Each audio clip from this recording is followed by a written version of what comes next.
Good evening, ladies and gentlemen. Welcome into Hoopsville on this Thursday, or Monday evening. Geez, jumping the gun there. It is Monday evening as we roll along on this January. We're midway through the month, believe it or not. Welcome to Martin Luther King Day on the 16th of January. Thank you for taking the time to join us on the show. If you got questions for us, you can tweet us at D3Hoopsville or hashtag Hoopsville. You can join us on Facebook, facebook.com/Hoopsville, where we're live simulcasting the show, and hope you'll take a moment to maybe join us there. Lots of other ways. Of course, you can join us. Email hoopsville at d3sports.com. That's hoopsville at d3sports.com, et cetera, as they say, et cetera. So let's get to the guest list first, because if we don't, we're going to forget about it, because that happens. Jam-packed show, bunch of news, so I want to get to them. So let's start with the first one. We're going to talk to Olivia Lett, head coach of the Milliken women's basketball team on top of the CCIW. As we talk now, we'll talk to her about the team, the CCIW, and just the success that she has found there, where she's been on the show in the past, and we'll look forward to hearing from her more about it. Meg Barber will join us from the currently still #1 New York NYU women's basketball team. Of course, they went 0-2 this weekend at Chicago and WashU. We'll talk about that. We'll talk about the fact that they were #1 and how big that was. The program itself, building off the Elite Eight run last year. And believe it or not, they were supposed to open up a new gym. Looks like they won't. We'll talk about that coming up as well. Then we'll change gears, talk men's basketball with Kent Dernbach. I'm going to have to update our thing. It says number 15 on our website. It's number 23 now, Wisconsin lacrosse men's basketball coach. They went 1-2 this past week, lost to Wisconsin Oshkosh. We'll talk to Coach Dernbach about his team. Then we'll talk about the men's top 25 with Bob Quillman, Ryan Scott, and Ryan Winnable. And at the end of the show, Gary Stewart, Stevenson men's basketball coach and the president of the National Association of Basketball Coaches this season. We will talk to him apropos of Martin Luther King Day, but certainly lots of other things. And there may be some breaking news, or at least we'll cover, I should say, some developing news on the back end of the show. We may have to send an email in the middle of all of this tonight. I've been trying to send it for the last 45 minutes and been unable. And we also may just save the news till Thursday. That news being out of Albion, Jody May is still the head coach of the men's basketball team, despite the racial slur controversy that is ongoing there with the program. A student newspaper article has come out. We'll link it on our show page at the conclusion of the show. Suffice it to say, it just has some more context and more details from the players. We also get a few quotes from Jody May. We reached out to Coach May ourselves, and basically no comment is what we have been told. So nothing from Coach May. It's an ongoing situation. I don't know if it's necessarily over. It may be to some degree. It may not be relevant to some. It may be they're moving on.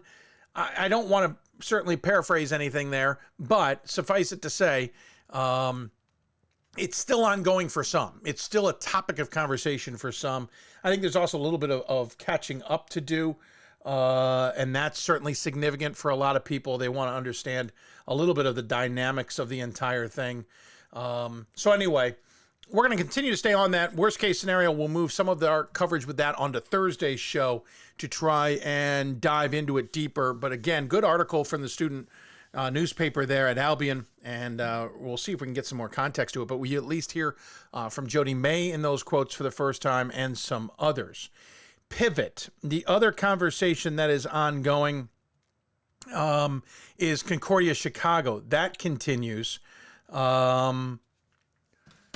Remember, at the Concordia Chicago, different situation. Apparently broke curfew, did the team on their West Coast swing, losing 2 games out there after starting the season 8-0. As I understand it, came home, and there was a extra hard practice that resulted in, I believe, now 7 players. I might have my numbers confused. I know it was 6, and I might be confusing 7 being the amount of players that played in the Albion game, so I apologize. The game where all those players decided to sit. Let's go with 6. 6 players hospitalized for basically a condition where your muscle starts to break down. I'll preface this, it can be fatal in extreme cases. Everybody has since been released from the hospital. They have already had to postpone, cancel, call off 4 games for conference play, they're going down as forfeits, but not in reality. Just so you know, that's just a conference administrative thing that they're forfeits. That's just for standings. They're not going down as losses and or forfeits in general. We thought it might be kind of being put to the background because according to a statement on the last show that we talked about, the school had contacted the parents, said the team was backing coach and that they were moving forward after he had missed some time and was suspended for a period of time. They weren't ready to play yet. That's why they missed another game over the weekend. However, news from WBBM CBS Chicago states that the athletic training staff quit. We checked, and they are no longer listed on the Concordia Chicago website, athletics website. There's no athletic staff mentioned at all. They are mentioned somewhere else, so we do have their names. We have an updated story on d3hoops.com. And apparently they resigned due to the fact, or to some degree, because coach was reinstated. I think that speaks volumes. What it speaks is in the eye of the beholder, maybe, and your perspective on it. But for an athletic training staff to say, no, that's not good enough, and quit as a staff, and apparently there were 4 of them, that's significant because that now impacts all the other teams. Not only men's basketball, it impacts women's basketball and every other team that is at Concordia Chicago. They obviously have to go through a hiring process, get freelancers. Who knows if other athletic trainers are gonna back that play too, and not help out? I don't know. It won't affect away games necessarily, but it certainly impacts home games. I don't know when they quit. The CBS Chicago report did not indicate when, at least from what I heard. And maybe that had an impact on Saturday's game, but I am absolutely guessing at this point. So that happened as well. So we're continuing to follow that case. We have reached out, for those of you who apparently were trying to figure this one out, we have reached out to the school, and we have reached out to Coach Callan, Steve Callan, the head coach at Concordia Chicago. The school wrote back basically saying no comment, and we've basically gotten no comment from Coach Callan as well. So those of you who I know have been asking whether we've been doing our due diligence, we do our due diligence. It did take a while to get Coach Callan's contact information. That's not always freely available, but we were able to get it. And to circle back, Jody May was brought back at one point. Callan was brought back as well on administrative role. There's still some pieces involved and still moving, which is why I feel like every time we get on the show, I figure I'm going to have a note about this. It turns into something bigger, literally in the time leading up to the show, that we haven't been able to do enough coverage of it. I am going to try and pivot on Thursday to dive in a little bit deeper. I didn't think we were going to need to. I will like to hear Gary Stewart's thoughts on the Albion situation, not necessarily a negative thing, but where we can grow from there, and so on and so forth. So we may on Thursday try and dive in a little bit deeper. Admittedly, we may not be able to go anywhere with these two topics, especially if there's no conversations at the schools. So there's that. Before we go any further, this one found right before airtime: Southwestern versus Shriner in women's basketball action. First and foremost, going to knock a few people because the graphics. Oh, Kohler. Thank you, Bob Quillman. I misspoke. I was saying Callan. Steve Kohler. How did I get Callan in my head? I apologize for that error.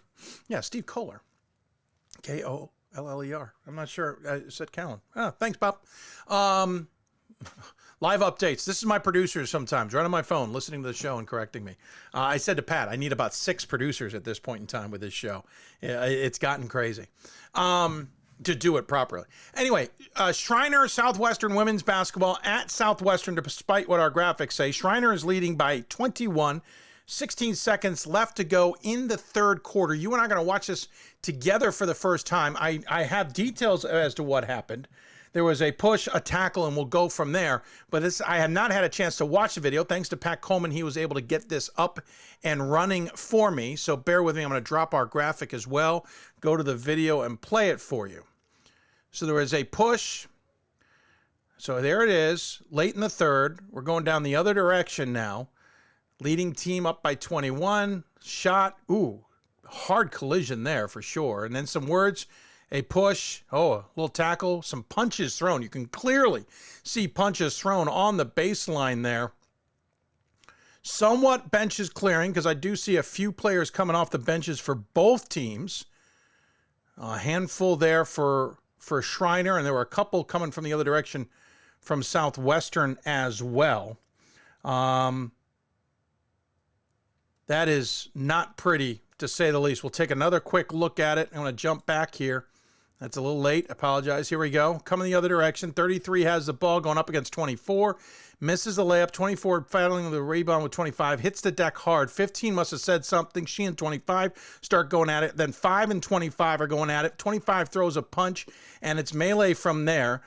I see 1, 2, at least 2 players come off the bench for Schreiner. 3, you could argue 4. There were a handful of Southwestern in the corner as well. Apparently the officials eventually met, came to the monitor to make note of the players involved.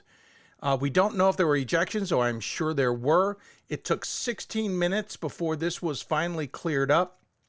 Looking at the footage, according to Pat, fourth quarter had 3 fewer Schreiner players on the bench and up to 5 missing on the Southwestern bench. So obviously a number of ejections as the officials met to discuss all of that. So that, not a good look in Division III either. We'll follow up on that as best we can. We were just, again, getting this today. It came in over the weekend. Can't keep up with everything in Division III, and apparently we are starting with a bang here in January, back on the air. Nothing but craziness throughout Division III, and I'm sure there's other things. By the way, there was a new top 25 out. Hadn't even gotten to that on the men's side. Women's side, we have not seen it. But on the men's side, a couple of notes, including the fact that Randolph-Macon picked up a couple of extra first-place votes. Top 6 stayed the same. Rochester moved up from 9 to 7. Let's see. The big movers. Hopkins fell 2 spots. St. Thomas moved up 3. Claremont Mudd Scripps is up 3. Trine moved up 4. Guilford up 4. Emory fell 2. Case Western Reserve fell 12. Not surprising. They went 0 for 2 for the weekend themselves against Emory and Rochester. Let's see. Wash U now back in the rankings. Mary Hardin Baylor back in the rankings. Wisconsin Lacrosse fell 8 spots themselves. And Nazareth, I think it's a little hard on Nazareth, fell 6 spots to an overtime loss to Utica. Utica's not having a bad season. Women's top 25 not updated, thus why we're going to still be talking to until it is updated, the number 1 ranked NYU women's basketball team. And on that note, I think we got it all covered. Lots to try and dive in there. And we never have enough time, and we have a jam-packed show. Again, Milliken's women's basketball coach Olivia Lett will be joining us here momentarily. We'll talk to Meg Barber out of NYU. They will not be returning to their home court, it appears. Maybe for the rest of the season, to be honest with you. We will talk to her about that. They were supposed to debut the new Kohl Center. I don't remember the new name. I apologize now. I just remember the old place was called Kohl Center before they tore it down 6 years ago. They were supposed to be starting that on Friday. They will not. We'll talk to her about that. Also ahead, we will talk to men's basketball coach Kent Dernbach at Wisconsin Lacrosse, and Gary Stewart from Stevenson, who's the president of the NABC, and of course the men's panel, which is the Bob and the 2 Ryans, Quillman, Winnable, and Scott will be joining us on the show. Jam-packed, we will go over, and we may even get something at the end, though I'm maybe just going to push that to Thursday. So did everybody follow? There will be a quiz later, because there's so much to talk about. We'll take a break. When we come back, we'll jump out to Illinois, talk Milliken women's basketball. You're listening to Hoopsville, presented by D3Hoops.com from the WBCA NABC studios. Back with more after this.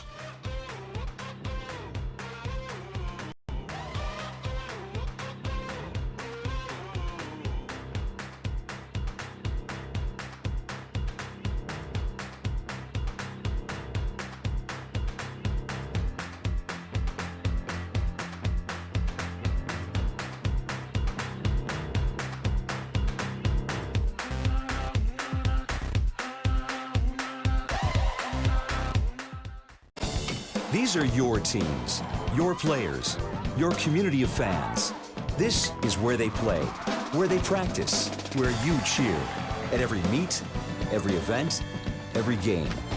Your community is passionate, dedicated, supportive, You know the tension of a close game and the thrill of the win. So while you're cheering, keep an eye out for anything out of the ordinary. If you see something suspicious, say something to local authorities. It starts right when you hit the court. You imagine your finest moment. The game-winning shot that gets you to the dance, a monster dunk or no-look pass, and cutting down the net. Sports lets us dream of our own success and prepare us for our finest moments on and off the court.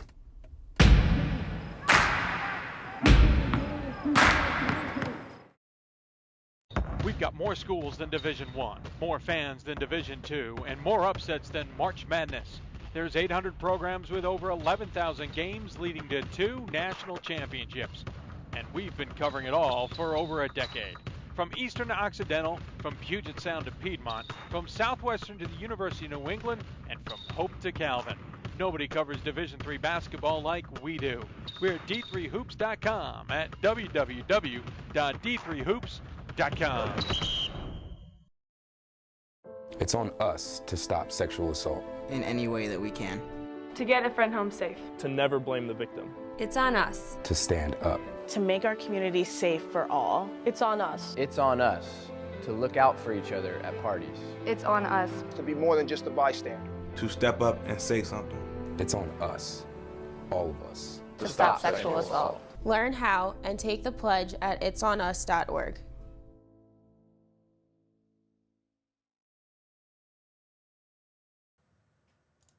Welcome back to Hoopsville, everybody, as we continue to roll along on this Thursday night. Matt Snyder, our good friend, also a top 25 panelist for us, with a great gif of us trying to keep up with the 840 men's and women's basketball teams. Listen, normally I can do it, and to be honest with you, I've taken a step back from D3 boards because I was running out of time, but now I'm going to have to go back in because I can't. I need to keep up better, and we're clearly at a point where we're going to need to start hiring because this has gotten out of control in our world. If you got questions for us, tweet us at D3Hoopsville or hashtag Hoopsville. You can email us, hoopsville at d3sports.com. You can also join us on Facebook at facebook.com/Hoopsville, where we're live simulcasting the show. Speaking of which, forgot to check in there to see if anybody was joining us. I hadn't gotten into the broadcast. What am I doing? There we go. Sorry about that, Facebook fans. I know you're out there trying to tune in and listen to the program, and, well, we weren't doing a good enough job of paying attention. Anyway, women's basketball. Let's switch gears and talk about some of the good teams around the country, including the Milliken women's basketball team. Let's be honest, at this point in time, it shouldn't be a surprise because Olivia Lett has been doing bonkers amazing there at Milliken, much to her alma mater's chagrin, as she continues to have their number as well. Joining us on the Blue Frame Hoopsville, well, I'll try that again. Blue Frame Technology Hoopsville Hotline is the aforementioned Olivia Lett. Coach, welcome to the show. Thanks for taking the time. Thanks for having me. Absolutely. Real quick, this has got to be fun because this hasn't been a 1-year thing, a 2-year thing. This is consistent now. You've got this team at the top of the CCIW. You're playing well in the non-conference schedule, and that's got to be paying dividends on top of that. Yeah, we've got a very experienced squad at this point. I feel like this is the first time I've really been able to say that. Our senior class is my first recruiting class, and so it's nice. We've kind of had a very similar starting lineup for the last 2 years, and that first year was cut short with it being the COVID season, our first year that we were really ready to make a run. And then last year I ran into the buzzsaw that was Hope, and then brought back a very similar squad this year. And so it's been a lot of fun. Like many of the teams this year, we've been bitten by the injury bug here and there, but feel like we're starting to catch steam a little bit. Okay, sure. We'll go with steam. That's what you're catching. At this point, I think you're beyond catching the steam. You're harnessing it into power. I can understand you saying that this feels like it's now kind of yours now. It feels like, you've gotten your recruiting classes in there. You guys have set up your system. You're in what you want to do now, and you're no longer a surprise. And what I mean by that is, so now no one knows you're oh wait, Milliken's good. They know you're good and you're still winning. That's got to breed a lot of confidence. Yeah, when we walk into practice every day, it's just a different atmosphere. We've got the target on our back a little bit more. We saw that this weekend. North Central gave us everything that we could ask for in that game. We're able to eke out a win. The last 2 years, they've gotten us up there, and so great teams find ways to get wins even when it's not pretty. And so we talked about that a lot on Saturday. Was just figuring out how to get out of there with a win. And we had a lot of different people step up. Elise had a rough first half and came back to being herself in the second half. And the good thing is we have a lot of weapons, and they sometimes are understated, but typically there's somebody different that steps up almost every game. Obviously, the conference schedule means a lot. The beginning of the season was interesting. You guys challenged yourself. You go 3-3 to get things underway. Losses to Stevens Point and Whitewater, a loss to WashU, but wins over Illinois College and Beloit. That felt like, I know that's kind of the aperitif, as it were, the appetizer to the conference schedule. What was your goal with those 6 games, and how are you still using them now as you're now fully neck deep in the conference? We felt like this was one of our toughest non-conference schedules that we've had in my time here. And I knew that we needed that, right? Last year when we saw Hope was one of the first times that we've seen a team anywhere close to that caliber. DePaul last year got us in the non-conference and really, I thought, surprised us in terms of how physical it was. It felt like an NCAA game. CCIW games, NCAA games, they just have another level of physicality. And the Wisconsin schools all play at that level every night, and that's why you see them beat up on each other, and they beat up on us to start the season too. And I think that's paying dividends for us. We had Bailey Kaufman out for that stretch, and so we had Sophie Darden and Abby Ratch and Sarah Ness all stepped in and got some big minutes in those games. And so we came away with some losses, but came away with a lot of experience too. And now those 3 are 3 players that we know can step up at any given time.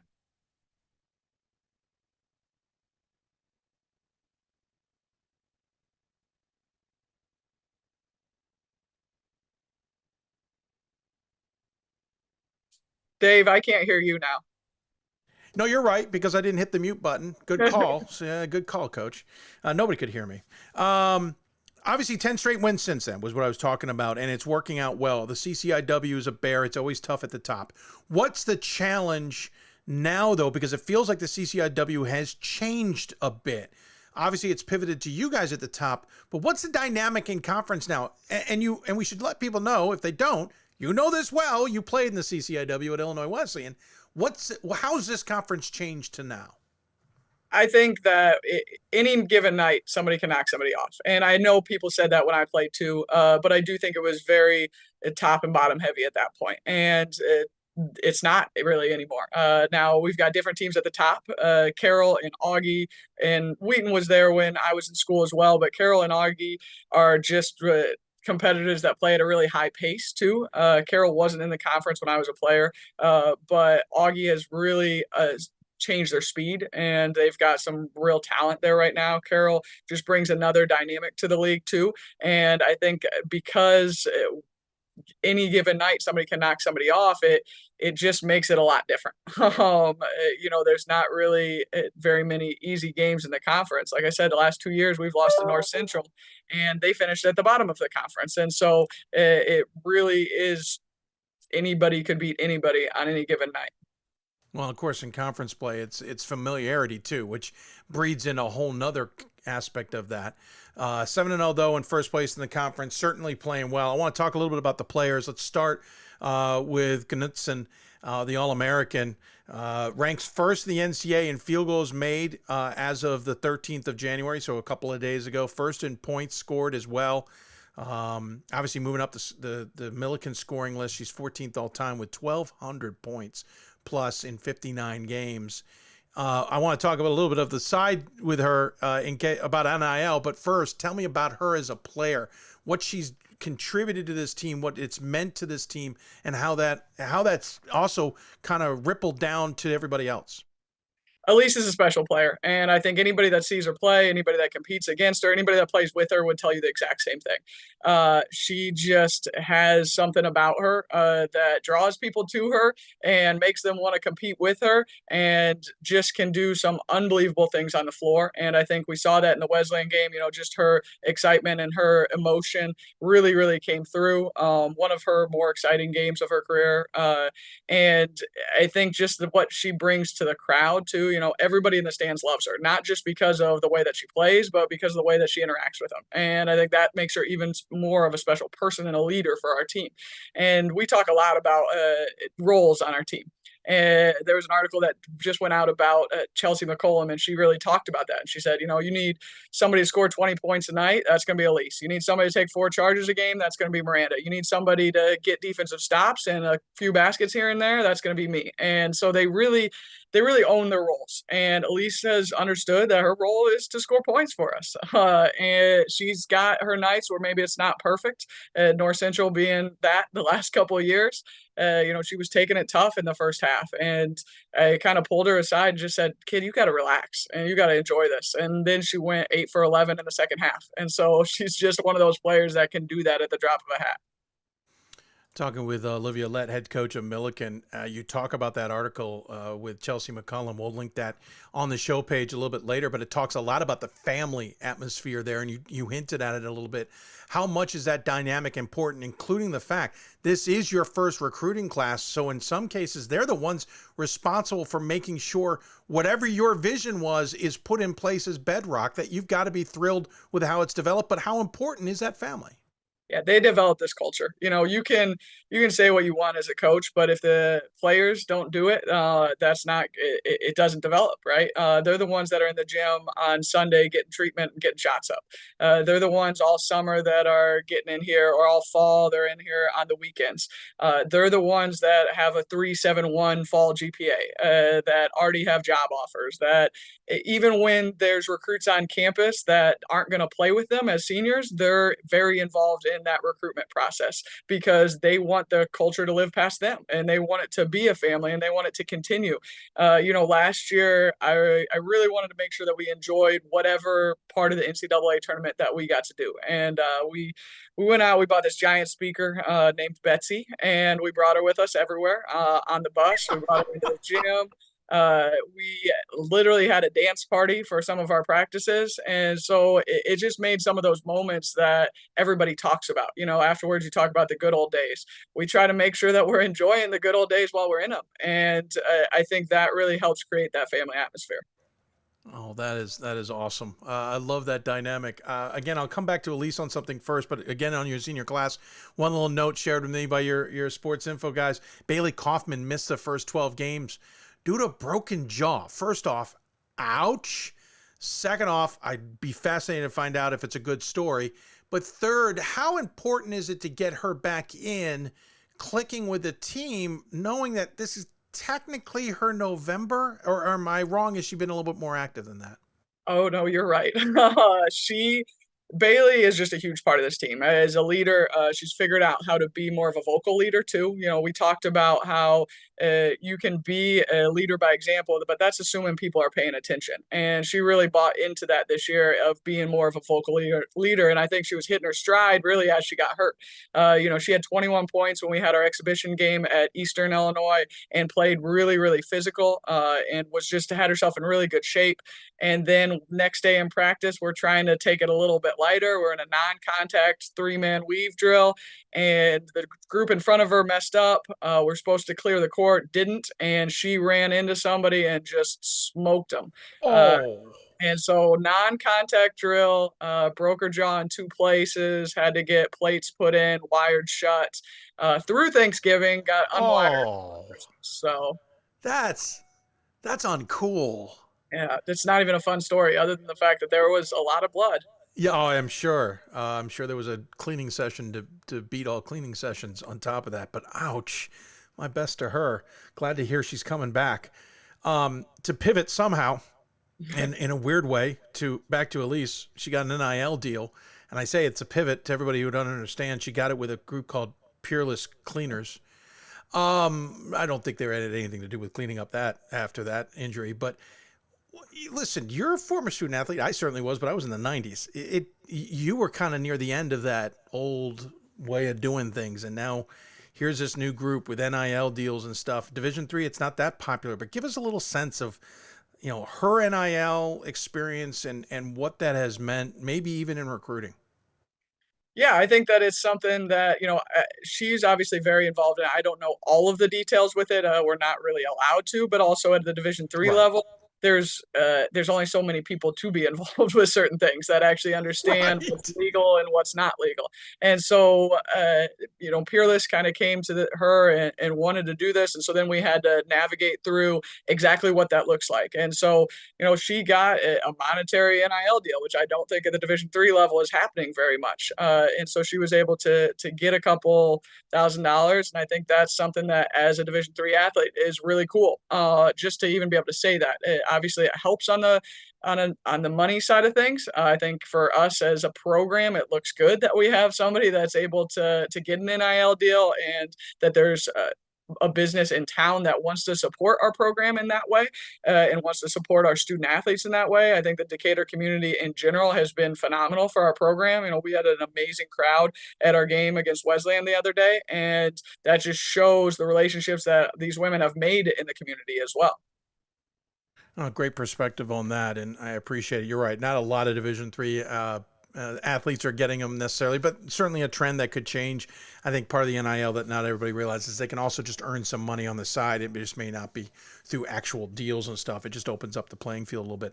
Would love to talk to you much more, obviously, but we're got to keep it running. But I do have a question about the rest of the conference schedule before we let you go. You're basically at that midpoint. You're now to the part where, okay, not only does everybody know you, but they've seen you already this year. How do you guys adjust? Do you make changes? What's the conversations like in the locker room and on the practice court? I think this is a point in the season where, especially when we were younger, we saw, you're in scouts more. And so when you're the third best player, fourth best player, fifth best player, you're not surprising anybody anymore. And I don't know that we were surprising anybody at any point in time in the season. And so that's something where everybody's kind of been on the scout the whole time. I do think people have picked up bigger roles, Sarah Ness being one of them, Sophie Darden being another one. Obviously, Abby Ratch coming off the ACL from last year, a bigger one. Sarah Isif transferring in is a big addition for us from 3, and then Emily White. But I don't know that they've necessarily surprised anybody either. I think they've always been on the scout. And so it's really about focusing on being us and making people adjust to us first, doing what we do every single day, making sure that we don't get sloppy with those things. The other day we were doing a shooting drill, and all of a sudden we were just smacking the ball towards people instead of picking it up with 2 hands and snapping our passes. And I think it's making sure that we don't get sloppy with those things, because that's what's allowed us to get to this point. But being able to adjust after people adjust to us, not being too hypersensitive to that and changing what we do before we get to that point. Makes perfect sense, and I appreciate that insight and understanding a little bit. I would say maybe get some bubble wrap, or those big bubbles that you can put around some players. You might not want to lose a couple at the run at the end. Just a thought. Yeah, I've heard that a few times, is that maybe we should start living in a bubble for the rest of the season. Well, we're all used to doing that to some degree. I just have this visual of those big bubble things at the soccer games, whatever, are played, and where people bounce around. But that might be a little awkward in a basketball practice.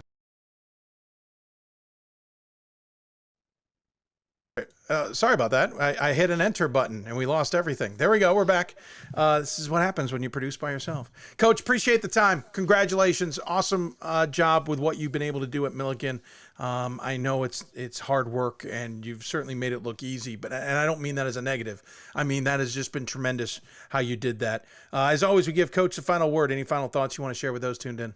Thank you for all that you guys do supporting Division III sports. I think it's huge to give us the coverage that all these student athletes deserve. So thank you for everything that you guys do.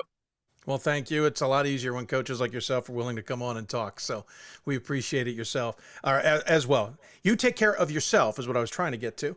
Good luck the rest of the season. We'll look forward to talking to you. Thank you. Thanks for having me.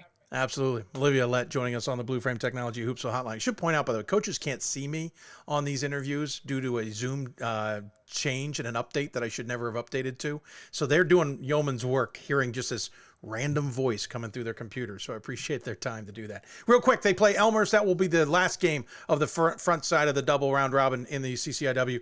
That's coming up on Wednesday. And then they will take on Augustana next Saturday at home. That starts the second half of the conference action. We'll take a break. When we come back, we'll come back with NYU women's basketball. You're listening to Hoopsville, presented by D3Hoops.com from the WBCA and ABC studios. More after this. Great moments are born from great opportunity. That's what you have here tonight. That's what you've earned here tonight. This is your time. Now go out there and take it.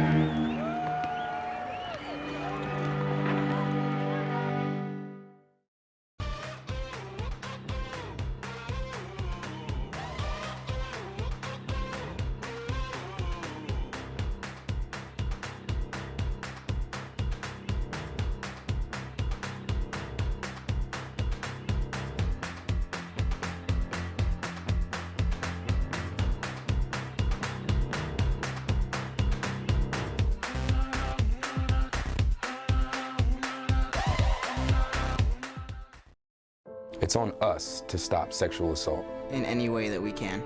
To get a friend home safe. To never blame the victim. It's on us. To stand up. To make our community safe for all. It's on us. It's on us to look out for each other at parties. It's on us. To be more than just a bystander. To step up and say something. It's on us, all of us. To stop sexual assault. Learn how and take the pledge at itsonus.org.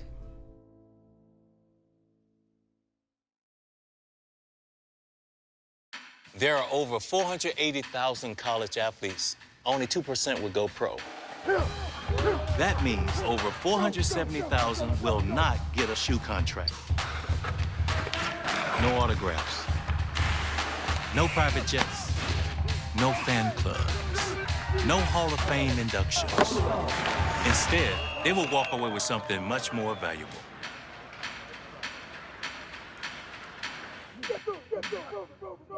We've got more schools than Division I, more fans than Division II, and more upsets than March Madness. There's 800 programs with over 11,000 games leading to 2 national championships. And we've been covering it all for over a decade. From Eastern to Occidental, from Puget Sound to Piedmont, from Southwestern to the University of New England, and from Hope to Calvin. Nobody covers Division III basketball like we do. We're at D3Hoops.com at www.d3hoops.com. Welcome back to Hoopsville, everybody, as we continue to roll along on this Monday evening. Jam-packed show, as it always is, but lots to talk about as well. If you got questions for us, tweet us at D3Hoopsville or hashtag Hoopsville. You can email us, hoopsville at d3sports.com. That's certainly another way you can join us on the show. I know we're on Facebook at facebook.com/Hoopsville. Unsure if any of you are chatting with us, but appreciate it if you are nonetheless, because the system just isn't cooperating with us. We're going to get to that in a bit. I'm actually jumping there now. No comments. So there you go. Don't have to worry about it. You can also email us, hoopsville at d3sports.com. That's hoopsville at d3sports.com. All right, so pivoting to talk about another women's basketball team that was making plenty of headlines and still is to some degree.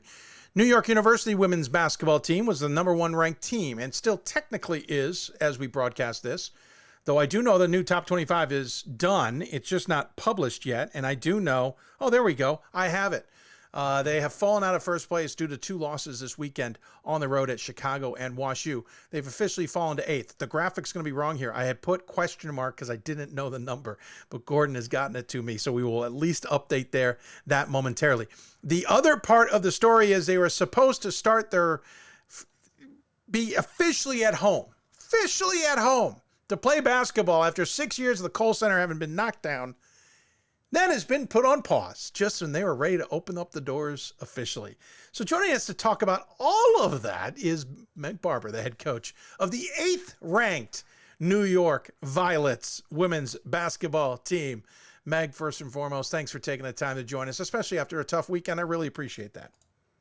This is the only interview that I would accept after the weekend, Dave. So thanks for having me. Wow. I take that as a sign of respect, so I'll take that. Thank you. That's right. I'll admit, I sent the email on Friday, before you guys played. I'm like, we're confirming this, folks. If I'm not trying to throw Megan under the bus here, but we were trying to get her last week. We couldn't make it work. We arranged to have her this week. They took the loss, and I went, this could be tough. And then they took the second one. I went, if she even replies to an email at this point in time, I'll be shocked. But she did. Let's just get that out of the way first. We'll talk about the gym in a minute. Tough weekend. Chicago, I think, is a bigger surprise. WashU's good. Chicago's still kind of reeling a little bit from a coaching change not so long ago. What is it? Just because it's the UAA? Is it because it was the first real long road trip you guys? What were the dynamics there? I mean, I think you hit the nail on the head just talking about the UAA. It's, the league is just stacked this year. So, and they outplayed us, kudos to Maria and her team. They were ready from the jump. It was a really slow first quarter. I think it was 12-12. And, we're used to averaging over 80 points. So some of the confidence and kind of some of the juice we play with is predicated on, just scoring and kind of getting into our defensive transition and pressing and modes like that. So I think we were a little bit stagnant, but, they put together a solid 4 quarters. They never wavered. It was a great crowd. We had Coach K in the stands. So that was a little bit disappointing to take an L with him sitting there, but, just a lot of juice in that gym. And I think it was a great environment to play in and just get us, prepared for what's ahead. Yeah, we should point out Coach K's grandson plays for the men's team. We've seen him now in pictures at Roanoke College, and now we see he travels to Chicago. I mean, who doesn't? I'm from Chicago. I would travel there too, and to see the team in action. And I can understand that might have winced a little bit. Pivoting, so you lose. Okay, that's always usually a wake up call. Maybe that's the fact that it's your WashU on the other side that doesn't make that helpful. If it was flipped, maybe it goes your way and you come away from the weekend 1-1. You end up going 0-2. Is it just that wasn't enough of a trigger to get past WashU? We had it's not an excuse. We had a really interesting weekend. We had a stomach bug going through both the men's and women's teams. So we actually left 8 travel party members in Chicago. The rest of the team went ahead to WashU. We weren't sure kind of what we would have come Sunday. We did get, get those players back, and the men's players back. And, even our athletic trainer was, just kind of overseeing the challenges of that. So it was a little bit more trying than just a normal grind of, Chicago, travel to St. Louis and play again. But same thing there. I mean, I think right now, we've been telling the team all year, we have a target on our back. And I think we've taken a lot of, amazing punches from a lot of teams in the non-conference schedule. And obviously now the UAA is, has our number and they're coming to get us. So I think it's, just something we have to be ready for from tip. We performed fairly well. We didn't shoot well at Wash. And again, it was just a kind of an off weekend shooting wise. For who we typically are. So the girls are back in the gym today and, going forward, we're just really focused in on our defense to make sure that we're not relying on our outside shooting to win games. It certainly makes sense. It is a challenging travel, but the worst is obviously Rochester and Emory. Yeah. When you have to make that trip. And granted, others have to make the New York to Boston trip. So there are some similarities. Granted, St. Louis and Chicago are further away. It's part of the grind. You guys all know that. But is there also a side of it knowing there isn't a playoff to make up for those kinds of losses? Like position yourself and you can avenge that.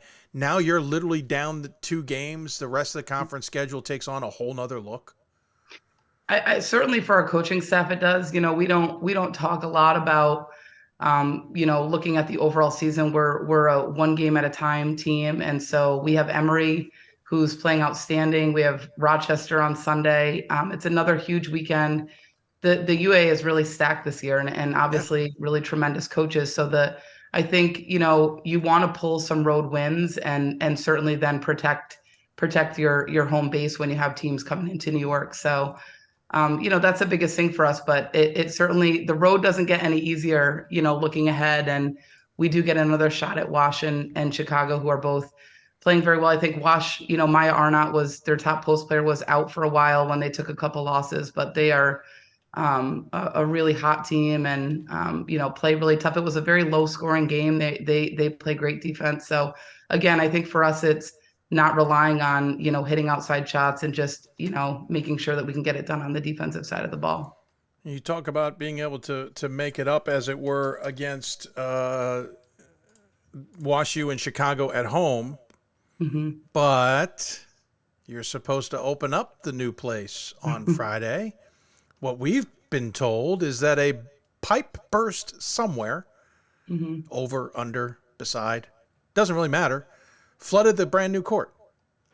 I'm going to guess, and you would know a lot more than this, when I hear a pipe burst and it flooded the court, I go, well, the court's gone for the season. Maybe it's not that bad, but you're not going to be able to start on Friday. You're going to have to go back to Brooklyn, where you guys have been playing for the last few years. What happened? And at least you weren't home, but what happened? So you pretty much said what I know. I actually have a meeting about it this Wednesday, talking about pivoting and just figuring out what our next moves are and how long-term the damage or the, whatever we're fixing is going to be. So we know we won't be there this weekend. We're hopeful we can salvage the court enough to be there at the end, but I don't know the ins and outs of that right now. Certainly, for our team, the resiliency, basically since I've coached here, we've been a road, every game has been a road game in a sense. So in some ways our team is used to that. The Brooklyn facility that we play in, we may or may not practice there one time the entire week, just due to classes and things like that. So the biggest thing with the facility is I'll be very disappointed for our players, just because it's transformational in terms of their day-to-day, going to class, and the facility is 2 blocks away. Yep. But they're mature. They're kind of used to the grind that we've been going through. And so I'm sure that they will navigate it as best they can. I mean, again, the advantage is that you're playing in a place that you've been playing at, so there's no change there. You're part of the structure and the schedule that you were going to have. You hadn't switched necessarily, right, to the new place. So you're not going back after getting used to something new or even starting something new, right? So essentially it's just elongating what you're already doing.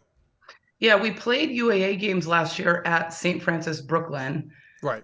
They have since sold that space. So we are looking at it, if need be, going back to the Tandon, the other facility that we've been using in Brooklyn. It's just a little bit smaller. So we'll just have to navigate, fans and kind of how we do that. But you're right. It's where we played our non-conference game. We had a great game against Bowdoin on December 30th, and it was a sellout. So, the stands were packed. So it'll be kind of like a mini Cameron. Like, there's not going to be a seat in there for a UAA game that's available. And so that way I think, there'll be a lot of energy in the gym, but we're hopeful that the new facility does get off the ground for us, towards the end of UAA play. Is that the one where you guys have the NYU floor? Yeah, that's correct. Yeah. Okay. Yeah. So that's not the St. Francis Brooklyn location. That's right. Yeah. Right. Okay. Again, as I told Jeff Bernstein, your esteemed SID communications guy, I said I couldn't keep track of where you were at any point in time because I couldn't figure it out. And then all of a sudden, an NYU floor showed up in pictures, and I started looking around, going, "Wait, but they're not in the new." And it got even more confusing that I just dropped it. I said, "Forget it. I don't care. I just know they're not. I know where they're not." Yeah, we've counted. This is our fifth game site we've used in the last 4 seasons. So yeah. Jeez. By the way, what's the new place supposed to be called? I've lost track. The Paulson Center. Yes, Paulson Center. I'm still gonna have Cole Center in my head. I know. For a little longer. A little bit similar. A little smaller. A little bit. Yeah, it looks it's a little bit reminiscent, although much more high tech and nicer of Kohl's. So it definitely has that same feel. Do we still get to walk in off the ground floor and look down into it? You can go downstairs, and it does have like a track around the upper level, where you could walk out, but the bleachers and everything are about, the floor is 4 levels below the street. Okay, so it's similar. I loved when you could walk in Cole and look down. I know you guys haven't seen Cole, but I did. I got there before it closed down. Let me talk about your team before we let you go, because I do want to talk about the details. We talked about the generics. I want to talk about the details a little bit. You're led by 3 players in double figures. Natalie Bruns at 14.5, 13 plus from Bell. Pellechia? Palekia. See? 50-50 chance. Sorry. Sorry, Bell. Jenny Walker at about 11 points a game. We should point out Bruns is just a shade shy of a double-double on average. She has 9.1 rebounds. Walker brings in 6.5 herself. And that's not all the contributions. Those are just the 3 that are in double figures in terms of points. Give me a sense of how this team works, clicks. You're outscoring your opponents, I think, by 27 points a game despite the 2 losses. Give me a sense of what this team is and how important last year's run is fueling them. You know, we returned everybody from last year. So in a lot of ways, those players have only gotten better. We did lose Jordan Janowski, our starting point guard, last year to an ACL tear in September. We also lost a backup post player, Reese Tremitriere, to an ACL tear. And then one of our assistant coaches tore her ACL. And I said, I apologize, but I'm glad it's you, because I was like waiting for the things happen in threes, and it was an assistant coach. So take a coach over a player anytime. Yeah. No offense to our assistant, but no. You know, so they have a role, coach. They have a role. We've definitely taken a few hits, but the 3 you alluded to, Natalie Bruns, Jenny Walker, Bell Palekia, are just, I think any one of them could be any other team's MVP, and it's kind of like our big 3. I don't know if I had a choice of which one to pick first. I wouldn't know who to pick. They just complement each other so well. Very different. We play with a lot of height due to Bruns and Jenny Walker. And certainly Bell is just a very, very explosive guard. So, everything kind of plays off of them. We have a lot of great supporting role players, shooting, players coming off the bench. I think right now, one of the bigger keys for us is just getting a little bit deeper, especially just with the grind of the back-to-backs and the weekend travel and things. 50% from the floor, very selfless, great shot selection. And it just makes us a very well-balanced team to compete against and kind of pick apart another team's defensive weakness.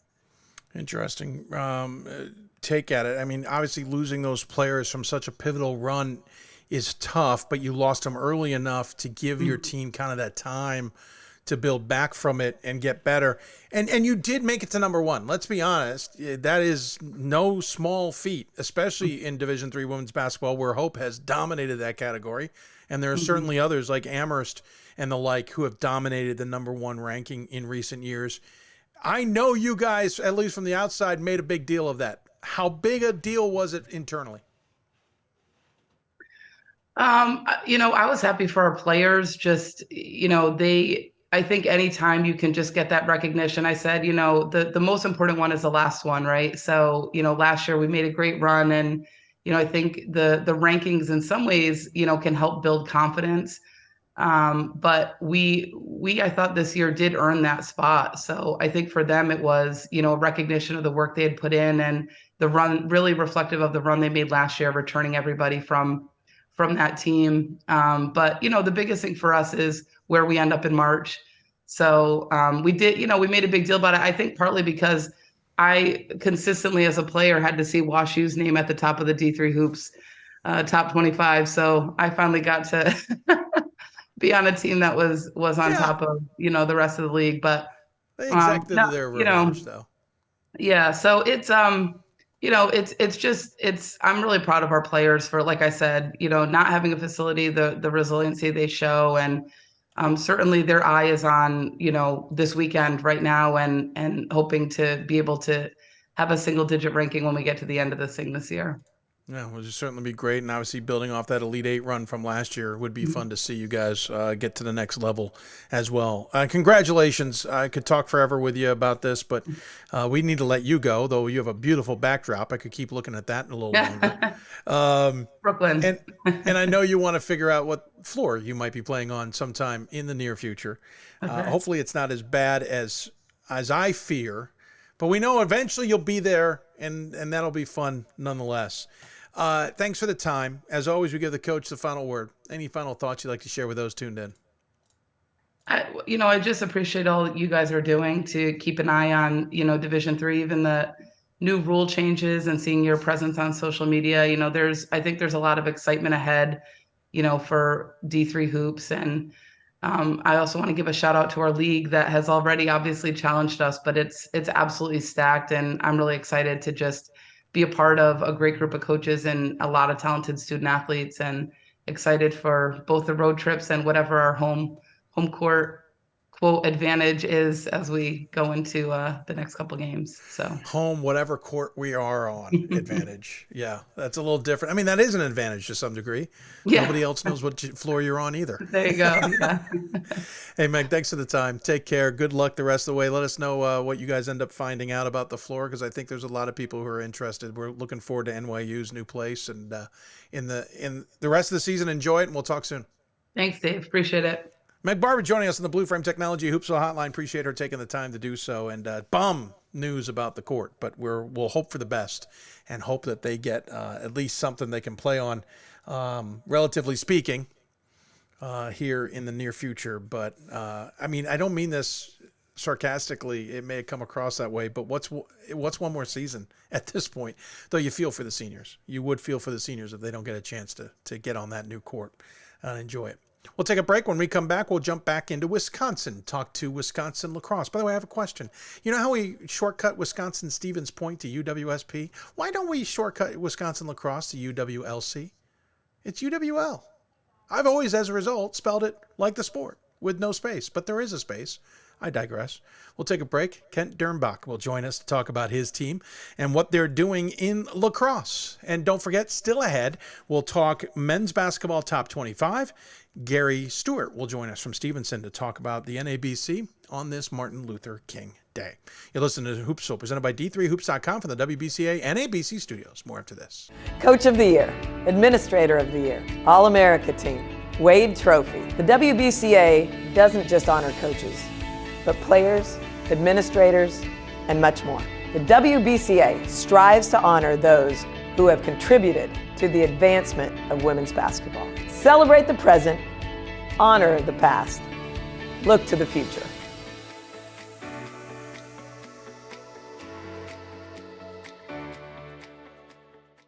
For the love of the game, but for those of us who are Division III student athletes, it's more than that, a lot more. Sure, the game is important, but as we work so hard to build both mind and body, it's more about team. That is why NCAA Division III teamed up with Special Olympics, and in giving the gift of sport to those for whom it seemed an impossible dream, we are working to make this a better world. Help us keep that dream alive. You can make a difference. It's on us. It's on all of us. And it's time to act now. It's on us to start the change. It's on us to be the change. It's on us. It's on Division III. It's on all of us to stop sexual assault.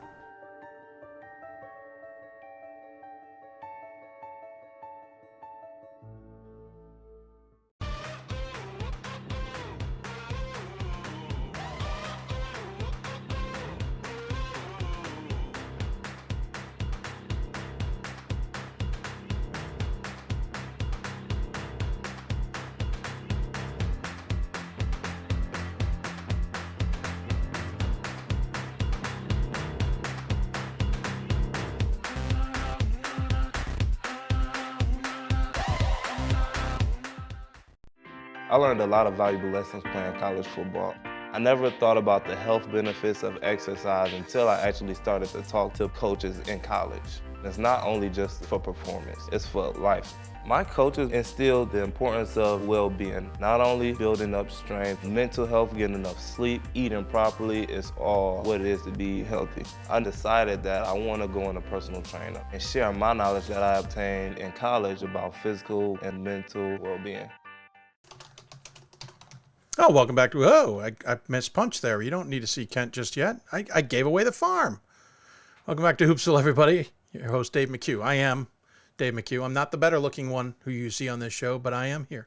If you got questions for us, tweet us at D3Hoopsville or hashtag Hoopsville. Email us, hoopsville@d3sports.com. You can join us on Facebook at facebook.com/Hoopsville. We're live simulcasting the show. Of course, you can listen to the podcast. And if you are, thanks for tuning in. That's a pretty solid group of you who do that every show. We appreciate it. However you're watching us, or listening to us, whether it's SoundCloud, Apple, Google, tune in. There's a whole mess of them. And if there's any that you use that we aren't on for some reason, let us know. We'll make sure we get ourselves pointed in the right direction. I'm now realizing I made a mistake. I decided not to rehang any new jerseys today because I wanted our new ones that would have not had a lot of hang time to get attention. But that one should have been changed for our next guest. Not that they've lost to him, but it's a conference rival, and that's just not fair. I have lots of other I could have hung. I apologize now to the Wisconsin lacrosse faithful who have to look at a Platteville uniform during this segment. It is what it is, and we move on. Wisconsin lacrosse men's basketball having a pretty good season, though took a loss to Oshkosh this weekend in what I can only consider is not it's always a very challenging WIAC schedule and a WIAC conference. But it feels different this year. So joining us on the Blue Frame Technology Hoopsville hotline to discuss it all, as it were, and let me know what I do or do not know, is Kent Durbach, the head coach of the Lacrosse Eagles. First and foremost, Kent, thanks for coming on the show. Appreciate your time. Yeah, well, thanks for having me. And, you look at a jersey like that, and you're just like, well, that's Carter Volker. So Carter Volker graduated a few years back, and you know what number certain guys are. And I'm about 99% sure that's what it is. He was the player of the year in this league. And I think you might be right. Yeah, when that stuff gets burnt in. Stuff gets burnt in. And sometimes it's burnt in, not for a good way, right? That's no, just how I hear that. Yeah. I know a few players like that myself. In my years in time. Curious, of course, for you, it's a little bit more because you've been in the WIAC for quite some time now. And so your history goes deep despite your young look, sir. Yeah, I was actually texting with somebody the other day. I'm like, this is now year 12, in this league. And then, before that, growing up, I went to the Bob Parker basketball camps, the Jack Bennett basketball camps, being from Central Wisconsin. So I follow this league, and it's always been good. And to your point, it's another really solid year, this year. Some I'm sure you're going to chat a little bit about, where the league is and where it stands amongst other leagues and things like that. But at the end of the day, it's great basketball, right? It's great basketball. And so fortunate, certainly to grow up watching this league and then get a chance at Stevens Point to be an assistant coach there for 6 years with Coach Sem. And then, now coming over here, it's amazingly been 6 years here, 1 year as an interim and 5 years as the permanent guy.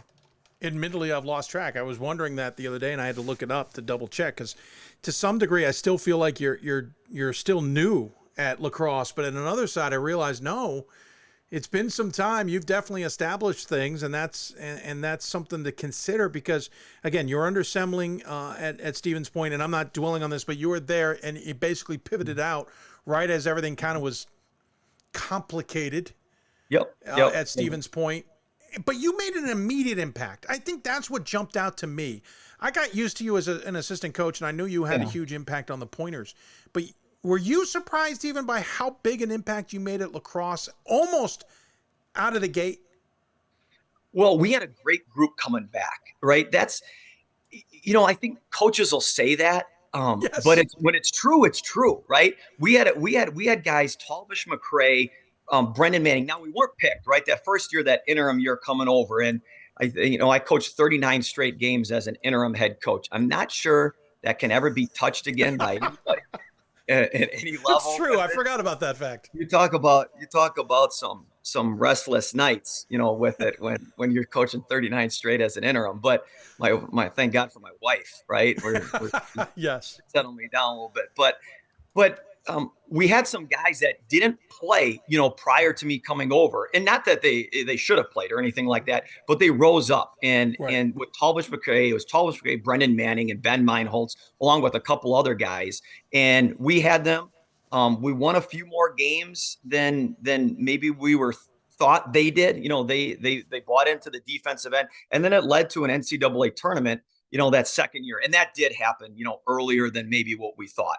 Dave, and but it starts. You got to have guys that buy into a system, and Talbish and Brendan and Ben, those three guys in particular really bought into our system. Yeah, no, fair point. You obviously had the horses, as it were, coming in, but still, it takes some time to adjust to a new coaching staff and a new ideals. You certainly know the system coming over.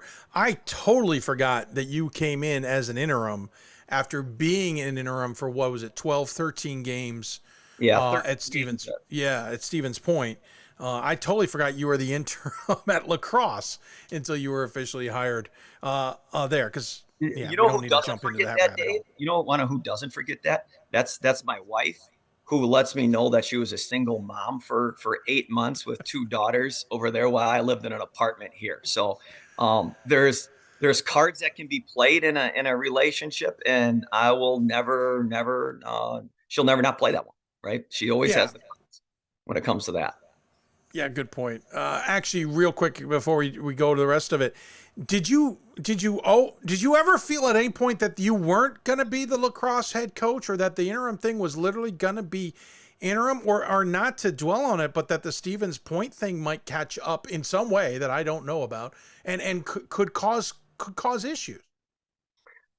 When I came over here, to rehash pretty quickly, when I came over here, I didn't know what it could be. I mean, how the heck could I leave to go to an interim spot? And it truly was. I mean, there was no indication. Kim Bloom, I had a feeling that, hey, we could do something here. But if you've been on our campus, Dave, and when our academic standards are academic standard, it's pretty darn high, right? For a public institution, it's pretty special. And then our university and our campus and all that stuff, it's like, well, this is worth a chance. And my wife went to lacrosse, so she knows. She's like, well, yeah, you're an idiot. Of course, it's really nice. So you need to go over there and take the opportunity. And because of that, we took a chance, right? Because I thought it could be something special. And the thing is, Dave, like, could we fundraise at a really, really high level?